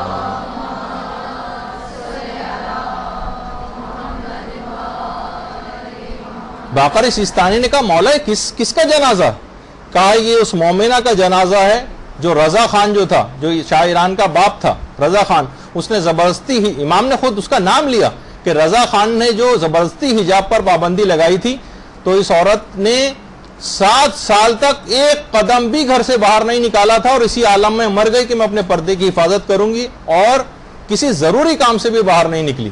تم اس عورت کی طرح سے اس طرح سے دین کے اوپر اگر عامل ہو جاؤ تو تمہیں 40 جمعوں تک زیارت اربعین اور زیارت عاشورہ پڑھنے کی ضرورت نہیں ہے، میں خود تمہاری زیارت کے لیے تمہارے گھر آؤں گا، عمل کر کے دکھانا ہوگا۔ بلکہ امام نے کہا میں خود نماز جنازہ بھی اس کی آ کر پڑھوں گا۔ تو دیکھیے عمل کر کے بتانا ہے، اپنے پردے کی حفاظت کرنی، یہ نہیں کہ ذرا سا شادی بیاہ کی کوئی تقریب ہو گئی اور آپ اسی وقت اپنے پردے کو آپ نے جو ہے خطرے کے اندر ڈال دیا۔ تو دیکھیے بڑے مقام تک لوگ بغیر کام کیے نہیں پہنچ جاتے۔ رہبر معظم حضرت آیت اللہ خامنہ جب تہران میں مسجد ابو ذر میں بم دھماکے میں شدید زخمی ہو گئے تھے، جو اس وقت کی تصویر ہے، جب شدید زخمی، بچنے کی بھی کوئی امید نہیں تھی، لیکن بہرحال پروردگار کو اپنا فضل کرنا مقصود تھا، اور اس کے بعد جان بچ گئی، لیکن وہ ہاتھ جو اس کے اندر شدید زخمی ہو گیا تھا، اس کے بعد وہ ہاتھ تقریباً مردہ اور بیکار سا ہو گیا۔ اور اس کے بعد آپ نے دیکھا کہ تصاویر میں بھی کہ ایک ہاتھ سے قنوت مثلا پڑھاتے رہے، اور وہ ہاتھ ابھی تک اس حالت میں ہے۔ لیکن پھر کیا ہے کہ بہرحال ایک قربانیاں دیں، ایک کام کر کے دکھایا، اور اس کے بعد پھر ایسے ہی افراد کے منہ سے اللہم کل ولیک الفرج یا اللہم اجل ولیک الفرج اچھا بھی لگتا۔ تو عمل کر کے دکھانا ہوگا، عمل کر کے۔ اور حضرت حجت خود عمل کرتے ہیں، یا بلکہ روایتوں میں ہے، یعنی عمل کر کے دکھائیں گے لوگوں کو کہ حضرت حجت اپنے کارکنوں اور عمال پہ بہت زیادہ سختی کریں گے۔ روایت میں ہے، بلکہ ائمہ نے فرمایا کہ خدا کی قسم ہمارے مہدی کا لباس درست اور کھانا سوکھا ہوگا اور بغیر سالن کے ہوگا۔ دیکھیے ہم سے تو اس بات کا تقاضا نہیں کہ ہم اس قسم کی وہ کریں، ہم سے تقاضا بھی نہیں، جو جتنے بڑے افراد ہوتے ہیں ان سے اس قسم کا تقاضا ہوتا ہے، لیکن وہ عمل کر کے ایک سادہ زندگی گزار کر دکھائیں گے، ایک سادہ زندگی۔ تو بہرحال یہ ایک دماغ میں یہ چیز رہنی چاہیے، اور بہت سی چیزیں مجھے وقت کی کمی کی وجہ سے اسکپ کرنی پڑ رہی ہیں، لیکن جو خاص بات ہے اس کے اندر، دیکھیے حل من ناصر ینصرنا کی جو صدا ہے، یہ امام حسین نے کب یہ صدا بلند کی تھی؟ یہ اس وقت کی تھی کہ ہے کوئی جو میری مدد کرے، جس وقت ظاہری اعتبار سے کوئی بھی ناصر امام موجود نہیں تھا، سب شہید ہو چکے تھے۔ تو مقصد کہنے کا یہ تھا کہ آنے والی تاریخ کے لوگوں کو یہ پیغام دینا تھا کہ تمہیں بھی میری اسی طرح سے مدد کرنی، کیونکہ امام اس وقت، امام نے نہیں کہا جب ان کے اصحاب زندہ تھے تو یہ تاثر ہوتا کہ امام گویا ان سے مدد مانگ رہے، نہیں، جب کوئی موجود نہیں تھا اور امام نے یہ جملہ جو ہے بلند کیا۔ آج بھی آپ کا امام، زمانے کا امام آپ کو مدد کے لیے پکار رہا۔ تو بہرحال دیکھیے یہ جو انتظار ہے نا، یہ انسان کی سوچ کا دائرہ جو ہے، یہ سوچ کا بلکہ جو دھارا ہے، اور آپ کی محور اور فکر جو ہے اس کو تیز کر دیتا ہے۔ آپ کی فکریں تمام ایک نقطے کے اوپر آ کر مرکوز ہو جاتی ہیں، آپ کے اندر فاعلیت پیدا کرتی ہیں۔ اچھا، آپ نے خود دیکھا ہوگا کہ جس طالب علم نے محنت ہی نہ کی اور پورے سال نہیں پڑھا ہو اور اس کا امتحان بھی بہت زیادہ خراب ہو گیا ہو، کیا ایسے شخص کو یا ایسے طالب علم کو رزلٹ کا زیادہ انتظار ہوگا، یا اس صحیح منتظر نتیجہ کو زیادہ ہوگا جس نے پورے سال شدید محنت کی تھی، گن گن کر وہ دن اپنے کاٹ رہا ہوگا کہ میری پوزیشن آنے کا امکان ہے، کب رزلٹ آئے گا، کب رزلٹ آئے گا، دھڑکتے ہوئے دل کے ساتھ نتیجے کا انتظار کر رہا ہوگا، خوب محنت کے ساتھ۔ اور اس کے مقابلے میں وہ طالب علم انتظار نہیں کر رہا ہوگا جس نے پورے سال پڑھ کے نہیں دیا، اسے پتا ہے کہ نتیجہ کیا نکلے گا، تو اس وجہ سے اس کو نتیجے کا انتظار ہوتا بھی نہیں، بلکہ سوچتا ہے جتنا ڈیلے ہو جائے اتنا زیادہ اچھا۔ ظہور امام کا بھی تقریباً ایسے ہی حال، جو اچھی تیاری کے ساتھ ہوگا امام کی، وہ انتظار کرے گا واقعی دھڑکتے دل کے ساتھ، اور جس کی تیاری نہیں ہوگی وہ بس ایسے ہی ٹامک ٹوئیاں مارتا پھر رہا ہوگا، اور زبانی طور پر وہ اللہم اجل ولیک الفرج پورا مجمع کہہ رہا ہے تو وہ بھی کہہ رہا ہے ساتھ میں، لیکن دل اس کا ساتھ نہیں دے رہا ہوگا۔ تو بہرحال دیکھیے اس سے معلوم یہ چلا کہ صحیح اعمال اور صحیح نیک کردار جو ہے یہ آپ کو صحیح منتظر امام بنائے گا، بے عملی اور بد کرداری یہ آپ کو انتظار امام سے دور کر دے گی۔ دیکھیے منتظر اس بات کا انتظار کر رہا ہوتا ہے کہ امام کب آئیں گے اور کب آ کر قوانین الہی کا اجرا کریں گے، کب آ کر امام خدا کے قوانین رائج کریں گے، کب امام آ کر عدل قائم کریں گے۔ یہ کیسے ممکن ہے کہ وہ آئندہ کے دنوں میں تو وہ منتظر اس بات کا انتظار کرے کہ امام کب قوانین الہی کا اجرا کریں گے، اور حال میں ان تمام احکامات کو ترک کر رہا ہو۔ مستقبل میں تو انتظار کر رہا ہے لیکن حال میں ان احکامات کے اوپر عمل پیرا نہیں۔ اس کا مطلب ہے کہ یہ شخص اپنے آپ کو دھوکہ دے رہا ہے، یہ جھوٹا ہے، یہ منتظر امام ہے ہی نہیں۔ دیکھیے یہ کہا جاتا ہے کہ انتظار کے جو 4 عوامل ہیں، انتظار اس چیز کا ہوتا ہے جس کے واقع ہونے کا یقین ہے کہ وہ چیز ہے، جب ہی اس کا انتظار کر رہا ہوتا ہے۔ جس کو یقین ہی نہیں ہو وہ انتظار کیوں کرے گا؟ یعنی جس قدر اس کا علم قوی ہوگا اسی قدر انتظار شدید ہوگا۔ یہ ہے سب، یعنی ایک چیز ہے، 4 عوامل ہوتے ہیں انتظار کے، اس میں سے پہلا عامل یہ ہے کہ انتظار اس چیز کا کیا جاتا ہے جس کے واقع ہونے کا یقین ہوتا ہے۔ کسی کو واقع ہونے کا یقین ہی نہ ہو، شک و شبہ اس کے دل میں پایا جاتا ہے، وہ انتظار بھی نہیں کرے گا۔ دوسرا عامل انتظار کا کیا ہوتا ہے؟ اس چیز کے وقوع کو قریب سمجھنا، یعنی جتنا اس کے وقوع کو دور سمجھے گا اتنا ہی انتظار ضعیف ہو جائے گا۔ مثلا 5 سال بعد اگر کسی کے ابا کو آنا ہے، آج گئے ہیں ملک سے باہر، 5 سال بعد آئیں گے، تو انتظار یہ بھی کرے گا لیکن ضعیف انتظار ہوگا کہ وہ بہت دور سمجھ رہا ہے، 5 سال بہت بڑا عرصہ ہے اب والد صاحب کے آنے میں۔ لیکن وہ کہے کہ والد صاحب جو ہے جہاز میں بیٹھ گئے اور کسی وقت آنے والے ہیں اور فلائٹ پہنچنے ہی والی ہے، بار بار فون کر رہا ہے، جس کے وقوع کو بہت قریب سمجھے گا انتظار زیادہ شدید ہو جائے گا۔ ٹھیک ہے نا؟ تو یہ ایک چیز ہوتی، تو جتنا وقوع کو قریب سمجھے گا اتنا ہی زیادہ انتظار کرے گا۔ اچھا، جس وقوع پذیر ہونے والی چیز کو وہ چاہتا ہے، جس کو وہ اپنا مطلوب اور مقصود قرار دیتا ہے، اسی کا انتظار کرے گا۔ جو مطلوب ہی نہ ہو اس کو وہ انتظار کیوں کرے گا؟ وہ مطلوب ہی نہیں۔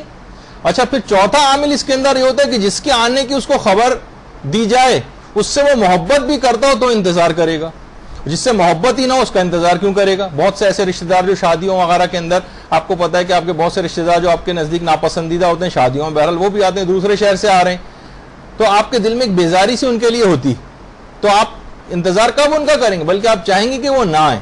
تو جتنی محبت ہوگی اتنا ہی انتظار شدید ہوگا، جتنی محبت ضعیف ہوگی اتنا ہی انتظار کم ہو جائے گا، اس کا جو ہے کمزور پڑ جائے گا۔ یہ 4 عوامل ہوں گے اگر، تو خود بخود آپ کو انتظار کی صلاحیت آپ میں پیدا ہو جائے گی، چاہے آپ کو کوئی انتظار کا حکم دے یا نہ دے، آپ کو انتظار ہوگا، کیونکہ یہ ممکن ہی نہیں کہ 4 عوامل موجود ہوں اور آپ انتظار نہ کریں۔ یقین ہو کہ آپ کا امام ہے، اس کا ظہور نزدیک ہے، وہ ہمارے مطلوب و مقصود ہیں، ان سے ہمیں محبت شدید ہے، خود بخود انتظار امام ہوگا، چاہے اس کا حکم دیا جائے آپ کو یا نہ دیا جائے۔ اچھا، اس کے مقابلے میں اس کا اگر آپ الٹا کر لیں، آپ کو امام کی کوئی پرواہ نہ ہو، آپ ان کے ظہور کو بہت دور سمجھ رہی ہوں، امام آپ کا ہدف اور مقصد ہی نہ ہو، اور آپ کو امام سے محبت شدید نہ ہو، تو آپ کو انتظار بھی نہیں ہوگا اور زبردستی حکم دینے کی ضرورت ہوگی کہ بھائی انتظار کرو۔ تو دیکھیے امام خود یہ بات بیان فرماتے ہیں کہ یہ جو کہا جاتا ہے نا کہ بہترین اعمال ہے، امام خود ارشاد اس متعلق فرماتے ہیں کہ تمہیں وہ تمام کام کرنے چاہیے جو تمہیں ہماری محبت سے قریب کریں، اور ان تمام کاموں سے تمہیں اجتناب کرنا پڑے گا جو ہماری محبت سے تم کو دور کر رہے ہیں۔ تمہاری کوئی بھی خبر ہم سے پوشیدہ نہیں۔ دیکھیے خدا کی طرف سے ہدایت کا جو وسیلہ ہے، ہدایت کا وسیلہ وہ امام ہے۔ اچھا، بندوں کی طرف سے ہدایت کی جو قبولیت ہے وہ اس کی دلیل کیا ہے؟ اطاعت۔ امام خدا کی طرف سے ہدایت کا ذریعہ ہے لیکن بندہ اس ہدایت کو قبول کر رہا ہے، اس کی دلیل کیا ہے؟ اس کی دلیل اطاعت۔ اگر امت اطاعت پر آمادہ ہی نہ ہو تو خدا کو بھی کوئی جلدی نہیں ہے، کوئی جلدی نہیں ہے اسے۔ تو آپ کو چاہیے کہ امام کے لیے کوئی کام کریں، کوئی خدمت انجام دیں، جب بلاوا آئے تو آپ میں کوئی ایسی صلاحیت پائی جاتی ہو کہ آپ کو کوئی خدمت انجام دینے کے لیے اٹھایا جائے۔ محض تماشائی کے طور پر آپ نہ اٹھائی جائیں قبر سے، اور نہ اٹھایا جائے گا اس طرح سے کہ چلیے بھائی آئیے دیکھیے کیسی حکومت ہوتی ہے, ہم تماش بین کی طرح سے کھڑے ہو جائیں جا کر وہاں. تو یہ جو تندرستی ہے, آپ کی فراغت ہے آپ کی, اس کو آپ کام میں لے کر آئیں. تو بہرحال دیکھیے امام کے سلسلے میں بہت زیادہ افراد کا زیارت کا بڑا دل چاہتا. تو یہ بات بھی بیان ہو جائے اس میں جب امام کا جب ذکر آ رہا ہے کہ چند سورے بڑے اہم ہیں امام کے سلسلے میں. امام سے پہلے دیکھیے فتنہ دجال کا بڑا تذکرہ آیا, اور دجال آپ کو پتا ہے کہ بہرحال زیادہ علماء کا کہنا یہ کہ صفاتی ایک نام ہے, کوئی ایک شخص کا نام نہیں ہے باقاعدہ کہ دجال. تو سورہ کہف جو ہے پیغمبر فرماتے ہیں کہ جو 8 دن اور 8 راتیں سورہ کہف پڑھے وہ ہر فتنے سے محفوظ ہو جائے گا, اور اگر دجال نے ان 8 دنوں میں خروج کیا تو اس کے فتنے سے بھی وہ محفوظ ہو جائے گا. سورہ کہف. اور پیغمبر نے یہ جملہ بھی ارشاد فرمایا کہ جو کہف کی 10 آیات کو حفظ کر لے گا وہ دجال کے فتنے سے محفوظ ہو جائے گا اور کوئی نقصان اس کو نہیں پہنچے گا. اور اگر سورہ کہف کی ساری آیتیں بھی پڑھ لے, ساری آیتیں یعنی پورا سورہ, تو ایسا شخص داخل جنت ہوگا. اور اگر سورہ کہف کی آخری آیات کو حفظ کر لے تو قیامت کی میں اس کے ساتھ ایک نور اور روشنی ہوگی. تو سورہ کہف علی الخصوص امام زمانہ علیہ السلام کے حوالے سے بہت اہم ترین سورہ ہے. تو آپ کوشش کر کے اس کی ابتدائی 10 آیتیں, آخری آیات, بلکہ اگر ہو سکے تو پورے سورے کو حفظ کرنے کی کوشش کریں, تو پھر آپ کو امام کی غیبت میں یہ جتنی منحرف کرنے والی چیزیں یہ آپ کو نقصان نہیں پہنچا سکیں گی. دوسرا سورہ جو ہے وہ سورہ یاسین. سورہ یاسین باقاعدہ ایک عالم دین نقل کرتے ہیں کہ جب میں خدمت امام میں پہنچا تو میں اس زمانے میں شدید سخت مصیبت میں مبتلا تھا, تو امام زمانہ نے مجھے خود سورہ یاسین پڑھنے کی تاکید کی مشکلات میں. اور دیکھیے اس میں امام نے فرمایا کہ اس میں مبین 6 مقامات پر آیا ہے. دیکھیے ایک عمل بھی آپ بھی چاہیں اس کو کر سکتی. امام نے فرمایا سورہ یاسین میں جو لفظ مبین ہے یہ 6 مقامات پر آیا ہے. تو جب بھی تم لفظ مبین پر پہنچو تو اس مقام پر پہنچ کر اپنی حاجات طلب کرو, تو خدا تمہاری دعاؤں کو مستجاب کر دے گا. اچھا وہ عالم دین جب ان کی امام سے ملاقات ہوئی اس کے بعد وہ گھر آئے تو انہوں نے پھر قرآن میں دیکھا کہ مبین, وہ ذرا حیران اور پریشان ہوئے کہ مبین قرآن میں 7 مقامات پر آیا, جبکہ امام نے کہا تھا 6 مقامات ہیں. پھر انہوں نے خود ہی غور کیا تو کہا نتیجے پہنچ گئے کہ یقیناً ضرور امام تو غلطی کر ہی نہیں سکتے. تو واقعی جو امام نے کہا تھا کہ مبین لفظ 6 مقامات پر آیا اور ایک مقام پر الف لام کے ساتھ آیا المبین, تو امام نے لفظ صرف مبین کہا تھا جو کہ 6 مقامات کے اوپر آیا ہے. تو پھر انہوں نے اسی طریقے سے پڑھا کہ جیسے امام نے بتایا تھا اور وہ دعا فوراً مستجاب ہو گئی. تو سورہ یاسین کا یہ عمل بڑے آپ نے آرام سے سن لیا کہ دعا مستجاب ہو گئی. اور کچھ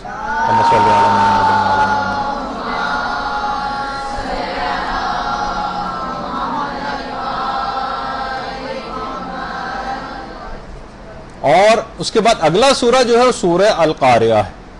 چھٹے امام القاریہ سورہ کے متعلق فرماتے ہیں کہ خدا اس کے پڑھنے والے کو دجال کے فتنے سے اور اس دجال کے فتنے پر ایمان لانے سے اور جہنم سے محفوظ رکھے گا.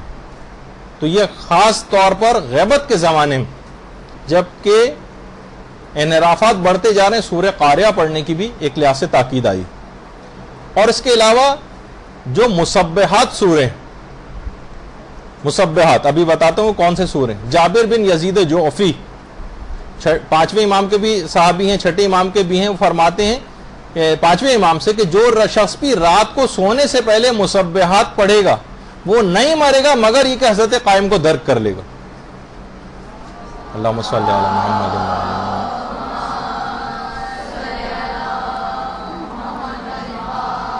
اور اگر مر گیا تو وہ جوار پیغمبر میں جگہ پائے گا, پیغمبر کے پڑوس میں اس کو گھر دیا جائے گا. اچھا مسبحات سورے وہ ہیں جو تسبیح سے شروع ہوتے ہیں, تسبیح سے.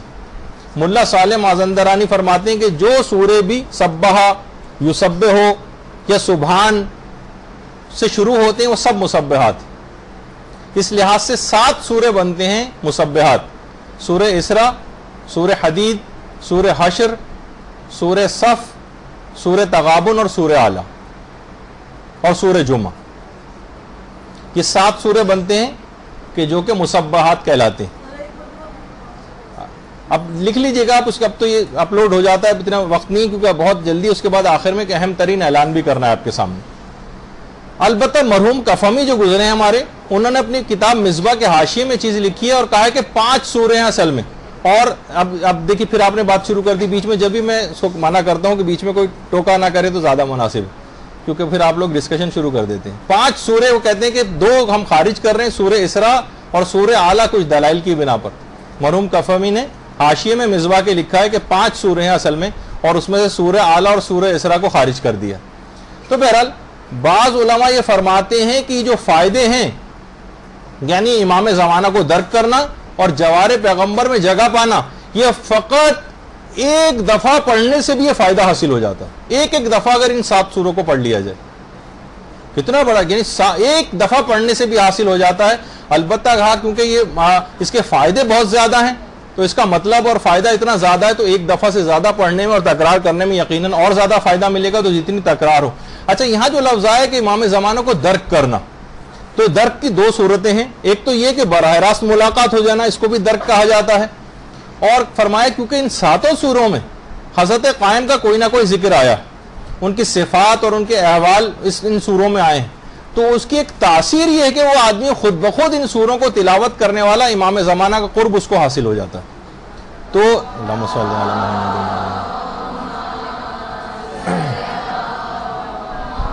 اچھا، اب کریں کیا کریں؟ تو دیکھیے جلدی ہم بات کو بیان کرتے ہیں، لیکن ایسا نہیں کہ بس ابھی یہ 5 منٹ میں ہی میں بتاؤں گا کہ کیا کریں، اس کے علاوہ بس ابھی بتا دیا تو بتا دیا، ورنہ اس کے بعد تو ہم کو عمل نہیں. آپ کو اس کے بعد خود سے تحقیق کرنا ہے، پوچھنا ہے، علماء سے دریافت کرنا ہے، اپنی زندگی کا مقصد اور تعین کرنا ہے. لیکن ایک عمومی طور پر کہ آپ کی کیا ذمہ داریاں، آپ کے فضائل اور آپ کے مناقب بیان کیے جائیں، ایسی محفلوں کا انعقاد جیسے کہ ابھی تذکرہ ہوا. دوسرا فریضہ ہے کہ آپ خود بھی ان محافل اور ان مجالس میں شریک ہوں. جہاں پر بھی امام کے سلسلے میں اس قسم کا کوئی کام ہو رہا ہے، آپ کو چاہیے کہ ان محفلوں میں شریک ہوں، ان مجالس میں آپ شریک ہوں. تیسری ذمہ داری یہ بنتی ہے کہ آپ ان کے فضائل اور مناقب کو نشر کریں. کتابیں اس سلسلے میں اگر کوئی لکھی جا رہی ہے امام، اس میں آپ کنٹریبیوٹ کریں، اپنا مالی حصہ ڈالیں، اس کو ادھر سے ادھر اگر چھپ چکی ہے کتاب ایک دوسرے کو تحفے کے اندر آپ دیں، اس کے اوپر اپنے پیسے کو خرچ کریں. خود امام کی ایک حق ادا ہوگا جو آپ کریں گی کام. اگلا آپ کی ذمہ داری کہ آپ ان کے فراق میں روئیں اور دوسرے لوگوں کو رلائیں. یہ بھی ایک فریضہ. امام کی نیابت میں یا امام کی طرف سے یا امام کو ہدیہ کریں کوئی حج کو ہدیہ کرنا. بہتر یہ کہ اکثر علماء کہتے ہیں کہ حج نیت اپنی طرف سے کریں اور امام کے سلسلے میں نیابت نہ کریں، بلکہ حج خود کر کے پھر اس کے بعد ہدیہ کر دیں. آیت اللہ بہجت وغیرہ کے سلسلے میں رجحان تھا. یا پھر یہ کہ امام کے لیے کوئی جا رہا ہو حج پہ تو آپ کہیں کہ امام زمانے کی طرف سے میری طرف سے ان کے لیے طواف کرنا یا ان کے لیے کوئی عمرہ بجا لانا. یہ خود جا سکتے ہو تو خود یہ کام کریں، ورنہ کسی کو نائب بنا کر بھی بھیجیں. یہ بھی ایک ذمہ داریوں میں سے. اور حضرت حجت کی طرف سے معصومین کے جو روضے ہیں ان کی زیارت انجام دیں. جہاں جہاں بھی کوئی شخص زیارت کے لیے جا رہے ہیں ان سے آپ کہیں کہ میری طرف سے بھی نیت کر لینا. خود اگر ان زیارت کے سفروں کے اوپر جا رہے ہوں تو حضرت حجت کی طرف سے یہ تمام زیارتیں کریں اور اس کے بعد ثواب ان کو ہدیہ کریں. آپ سے استغاثہ کریں. بہت سے استغاثے بہت اہم ہیں جو انشاءاللہ آج موقع نہیں کبھی اور آپ کی خدمت میں بیان کیے جائیں گے. آپ کے وسیلے سے شرعی حاجات طلب کریں. امام زمانہ کو وسیلہ بنائیں اس سلسلے میں اور حاجات طلب کریں. جیسے کہ اب آغا سیستانی کے لحاظ سے آج رات جو ہے وہ آپ لوگوں کی شب نیمہ شعبان ہے، اور آغا خوئی کے حوالے سے کیونکہ عراق اور ایران وغیرہ کے اندر کیونکہ آج منائی جا رہی تو آج ان کا دن ہے اور کل شب گزر چکی ہے ان کے لحاظ سے. تو بہرحال آپ کے وسیلے سے شرعی حاجات طلب کریں. خدا کی بارگاہ میں آپ کو شفیع بنائیں، شفاعت طلب کریں، اور لوگوں کو آپ کی طرف بلائیں، رہنمائی کریں کہ امام زمانہ کا ذکر کریں بار بار. ایسی محافلوں میں لوگوں کو کھینچ کھانچ کے لے کر آئیں، ایسے پروگراموں کا انعقاد کروائیں. خود کو تمام اخلاقی رذائل سے اور برائیوں سے بچانے کی کوشش کریں. لوگوں کو دین پر عمل کر کے دکھائیں. ان جیسا بننے کی نہ کوشش کریں کم سے کم پردہ کر کے شادی میں جا رہے ہیں. نہیں، اچھا ایک ایسا پردہ کہ لوگوں کو ایک معاشرے کے اندر نیکیاں ہوتے نظر آئیں. دین پر عمل کر کے لوگوں کو دکھائیں. خود علم حاصل کریں، تبلیغات دینی کے اندر اپنے آپ کو لے کر آئیں، امام سے ملاقات کے شوق کا اظہار کریں اور تجدید عہد ان سے کریں، دعا عہد پڑھیں اس سلسلے میں، مومنین کی مدد کریں، مومنین کو خوش کریں۔ علماء فرماتے ہیں کہ مومنین کو خوش کرنا خود امام زمانہ کو خوش کرنے کے برابر، اور امام زمانہ علیہ السلام کو ایک جو یاد کیا جاتا ہے جس طرح سے، اور امام کو روزانہ سلام کریں، یعنی زیارات پڑھیں، ان کی توسل ان سے کریں، ان سے جسمانی اور روحانی جو نسبت ہے رکھنے والے جو علماء اور سادات اور مومنین ان کا بھی تقرب حاصل کریں، قنوت میں امام زمانہ کے لیے دعا کریں۔ قنوت میں حضرت حجت جو خود قنوت پڑھتے ہیں، آیت اللہ سید نصر اللہ مستنبت جو کہ خود آیت اللہ خوئی کے داماد تھے، وہ فرماتے ہیں کہ میں نے خود حرم امیر المومنین میں حضرت حجت کو ان کی دل نشیں آواز میں قنوت پڑھتے سنا تھا، اور اس اللہم صلی علی محمد و علی محمد،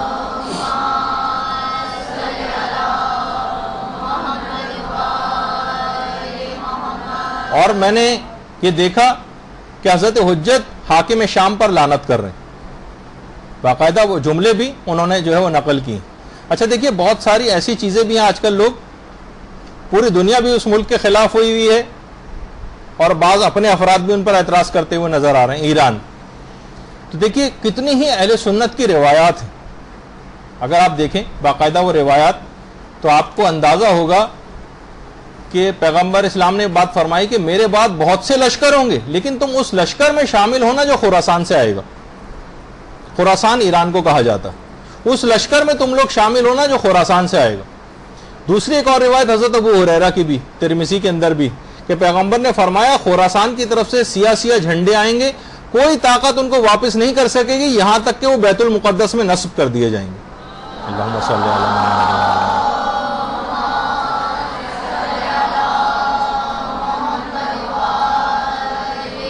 یہ سارے حوالے لکھے ہوئے ہیں، حافظ ابن کثیر نے نیچے نوٹ لکھا ہے کہ سیاہ جھنڈے وہ نہیں جو ایک مرتبہ ابو مسلم خراسانی لے کر آیا تھا جس نے بنو امیہ کا ملک چھین لیا تھا، بلکہ یہ دوسرے جھنڈے ہیں جو امام مہدی کے عہد میں ظاہر ہوں گے۔ اور پیغمبر نے یہ بھی فرمایا، صوبان سے روایت ہے مسند احمد ابن حنبل میں بھی اور سنن بہقی میں بھی، صوبان جو رسول کے آزاد کردہ غلام تھے بیان کرتے ہیں کہ رسول نے فرمایا جب تم دیکھو کہ سیاہ جھنڈے خراسان کی جانب سے آ رہے ہیں تو ان میں شامل ہو جانا، اگرچہ برف کے اوپر گھٹنوں کے بل چل کے ہی کیوں نہ آنا پڑے، کیونکہ ان میں اللہ کا خلیفہ مہدی ہوگا۔ تو آپ نے دیکھا کہ کیسی صحیح جو ہے وہ روایات ہیں۔ تو بہت اچھا، اب دیکھیے بہت سارے سادہ لوگ افراد جو ہیں وہ یہ سمجھتے ہیں کہ امام زمانہ جب تشریف لائیں گے تو سب کام خود بخود ہی ہو جائیں گے، دشمنوں کو بھی امام خود برباد کریں گے، اور تلوار بھی امام خود ہی چلائیں گے، جنگ بھی معجزاتی انداز میں جیت لیں گے، بس ہر طرف اس کے بعد خوشیاں ہو جائیں گی، لذتیں ہوں گی، عیش و آرام اور چین ہوگا، حکومت جو ہے ہم کو مل جائے گی، ہمیں خود کچھ بھی نہیں کرنا پڑے گا، قربانیاں دینے والے تو یقیناً امام اپنے ساتھ ہی لے کر آئیں گے، ہمیں کچھ نہیں کرنا پڑے گا۔ ایسے افراد اگر امام آ گئے، یہ فکر رکھنے والے جن کو کرنا کرانا کچھ نہیں اور صرف یہ عیش و آرام کا انتظار کر رہے ہیں، ان کا رویہ ان کوفیوں کے رویوں کی طرح سے ہو جائے گا جنہوں نے خود امام حسین کو بلایا تھا، منتیں کی تھیں، لیکن جب وقت عمل آئے تو لوگ اپنے گھروں میں دبک کے بیٹھ گئے تھے اور کوئی کام کر کے نہیں دیا تھا۔ بلکہ بہت سی روایتوں میں یہ بات آئی ہے کہ جب جس وقت امام زمانہ تشریف لائیں گے تو یہ ایسے بہت سارے افراد جو بے عمل قسم کے ہوں گے، جو کرنے کرانا جن کو کچھ نہیں، کہیں گے کہ یابنا سیدہ واپس تشریف لے جائیے، ہمیں آپ کی کوئی ضرورت نہیں۔ یہ وہی افراد ہوں گے جنہیں غیبت میں کسی کام کے کرنے کی کوئی عادت نہیں تھی، کوئی خدمت انجام دینے کی عادت نہیں تھی، ان کا کام صرف ولادتوں پہ SMS کرنا تھا، یہ صرف جشن کی تقریبات ویسے سال میں ایک آدھ مرتبہ مطمئن ہو جاتی۔ امام آئیں گے تو پورے طاقت سے اسلامی احکام کا نفاذ کریں گے، موویوں کے اوپر پابندی لگا دیں گے، گانوں کے اوپر پابندی لگائیں گے، حرام فلموں کے اوپر پابندی لگائیں گے، مکس گیدرنگ پہ پابندی لگائیں گے، بے پردگی کے پابندی لگا دیں گے، اسراف والی تمام تقاریب کے اوپر پابندی لگا دیں گے، عیاشی کی زندگی گزارنے پر پابندی لگائیں گے۔ باقاعدہ میں ملتا نہیں کہ امام سادہ زندگی گزارنے کا عہد لیں گے۔ ایسے افراد جو بھی سب چیزیں دیکھیں گے کہیں گے مولا واپس تشریف لے جائیے۔ تو بہرحال ڈریں کہ کہیں ہمارا عمل ان کوفیوں کی طرح سے نہ ہو جائے کہ جنہوں نے امام کو اس زمانے میں خطوط لکھے تھے اور ہم آج جو ایک لحاظ سے دیکھا جائے تو جو ہم عریضے لکھ رہے ہیں کہیں کوفیوں کے خطوط کی طرح سے نہ ہو جائیں. وہ بھی کہہ رہے تھے کہ مولا آئیے آئیے اور پھر ساتھ نہیں دیا تھا. ہم بھی عریضوں میں لکھ رہے ہیں مولا آئیے آئیے اور کرتے کراتے کچھ بھی نہیں. تو علماء یہ فرماتے ہیں کہ دیکھیے واقع کربلا جو ہوا تھا اس میں ہر طبقہ زندگی کے لیے عبرتیں اور مثالیں. جس شخص نے جو کردار اس زمانے میں امام حسین کے ساتھ واقع کربلا میں انجام دیا تھا, جو اپنے زمانے میں جو آدمی جو کیریکٹر پیش کر رہا ہوتا ہے وہی ایسا ہی ہے جیسے اس زمانے میں امام حسین کے دور میں ہوتے تو آپ وہی کیریکٹر پیش کرتے. یعنی آج ہم امام زمانہ کی حکومت میں زندگی گزار رہے ہیں, ہم کربلا میں ہوتے اور یہی والا کیریکٹر ہمارا ہوتا تو آپ خود سوچیے ہم کس کیمپ میں ہوتے. احیاء دین سے لاپرواہی, حلال و حرام کی کوئی تمیز نہیں. بتائیے کردار ناصرانہ امام حسین کا تھا یا یزیدی فوج کا تھا؟ فسق و فجور کے اندر جو زندگیاں یہ لوگ گزار رہے تھے یہ امام حسین کے کیمپ میں نظر آتے تھے یا یزیدی کیمپ میں نظر آتے تھے؟ تو بہرحال بہت سے لوگ کہتے ہیں کہ جناب بہت زیادہ آپ لوگ ٹونٹنگ کرتے ہیں, اور تو آپ خود دیکھیں کہ یہ جب اس قسم کی باتیں ہوں گی اس میں ٹونٹنگ نہیں کی جائے گی تو کیا کی جائے گی؟ کیا ہم یہ کہیں گے تمام لوگ صحیح ہو گئے, ہر شخص دین کا بڑا کام کر رہا ہے, امر و نہی کے فرائض انجام دیے جا رہے ہیں, واجبات و حرام کی خوب پابندی ہو رہی ہے, اور خواتین نے جناب غیبتیں کرنا بند کر دی ہیں اور اسراف کرنا بند کر دیا ہے اور بے پردگی بالکل چھوڑ دی ہے, مرد پابندی سے خمس دے رہے ہیں, دین کے کام کر رہے ہیں, دین پر پیسہ خرچ کر رہے ہیں, ٹی وی کو وقت دینے کے بجائے اصلاح معاشرہ و تبلیغات کے فرائض انجام دے رہے ہیں. بتائیے کتنی جھوٹی تعریف آپ کی اور کی جائیں.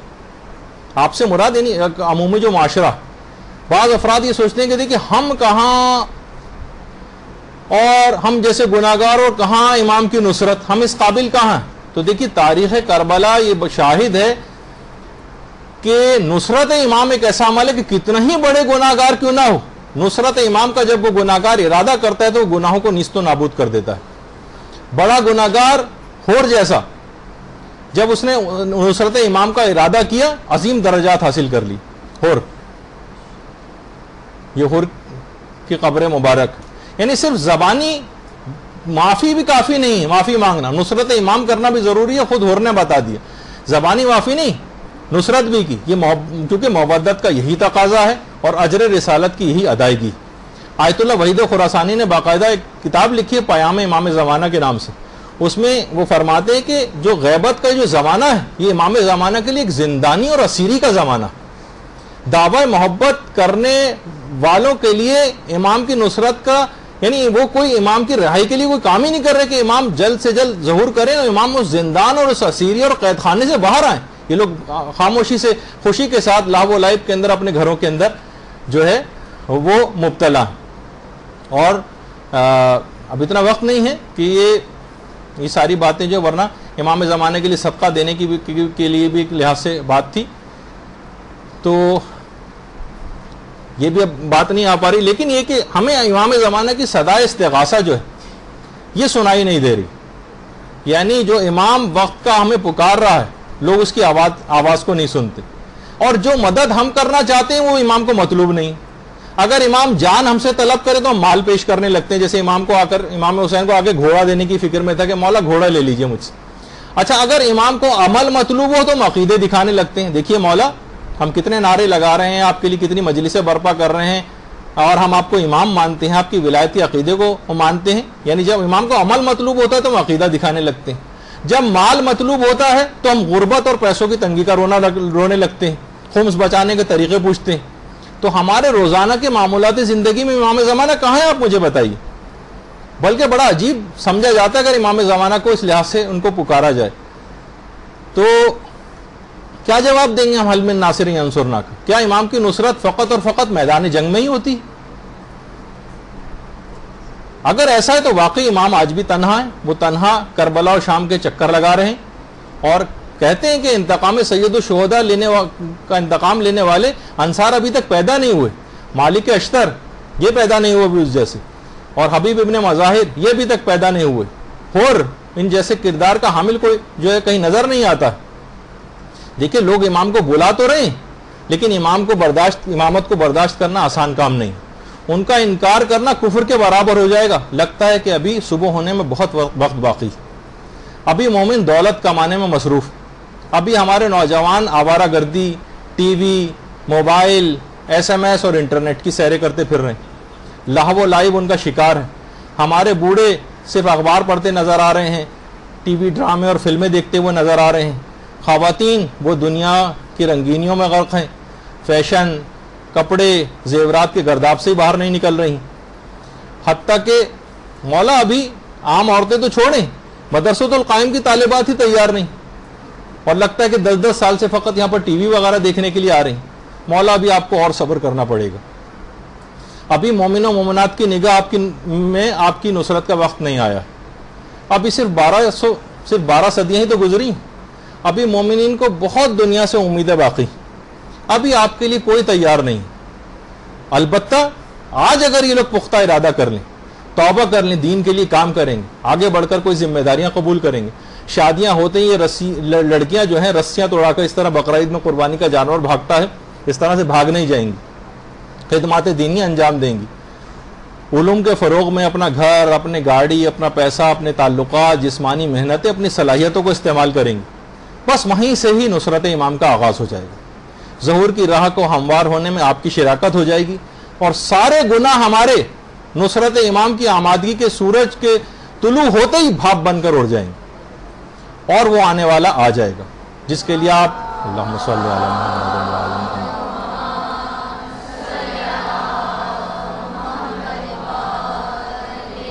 جس کے لیے آپ تڑپ تڑپ کر دعائیں کر رہی۔ پروردگار ہم سب کو امام زمانہ کے ظہور کی راہ کو ہموار کرنے کی توفیق عطا فرمائے، ہمارا حصہ بھی اس کے اندر ہو جائے، اور دنیا کی ساری حاجات اور آخرت کی ساری حاجات امام زمانہ کے وسیلے سے ان کو قبول فرما لے۔ اور میں خاص طور پر کہوں گا وہ افراد کہ جو یہ تمام سہولیات کو بہم پہنچانے میں جنہوں نے تعاون کیا ہے، اس مدرسے کے سلسلے میں جنہوں نے تعاون کیا ہے، انہی میں سے ایک مرد مومن جنہوں نے اتنی سہولیات آپ کو بہم پہنچائیں، وہ آج کل کافی زیادہ علیل ہیں، تو بیمار کربلا کے صدقے میں جلد از جلد ان کو صحت کاملہ اور عاجلہ نصیب فرمائے۔ اس کے علاوہ جتنے اور مومنوں و مومنات ہیں جو بیمار ہیں ان کو بھی صحت کاملہ اور عاجلہ نصیب فرمائے، اور خاص طور پر اس مدرسے کے سلسلے میں جو افراد بھی جہاں جہاں جنہوں نے تعاون کیا ہے اور اپنی مدد پیش کی ہے، یہ نوجوان لڑکے مختلف جو امور انجام دے رہے ہیں، اتنی محنتیں کر رہے ہیں، ان کی توفیقات میں خدا اور اضافہ فرمائے، اور دنیا و آخرت کی ہم اور آپ کی تمام مشکلات اور پریشانیوں کو حل فرمائے۔ وصلی اللہ علی محمد وآلہ الطیبین الطاہرین۔ بس اب ایک بات یہ کہ اس کے بعد اب آپ لوگوں کا میلاد وغیرہ ہوگا، لیکن اس سے پہلے ایک اعلان، وہ اعلان یہ ہے کہ ہماری بہت زیادہ خوش قسمتی کہ ہمارے مدرسے کے پڑوسی میں رہنے والی ایک عظیم عالم دین علامہ طالب جوہری صاحب قبلہ کچھ ہی عرصے میں آپ کی کلاس میں تشریف لانے والے۔ اللہم صلی اللہ علیہ وسلم۔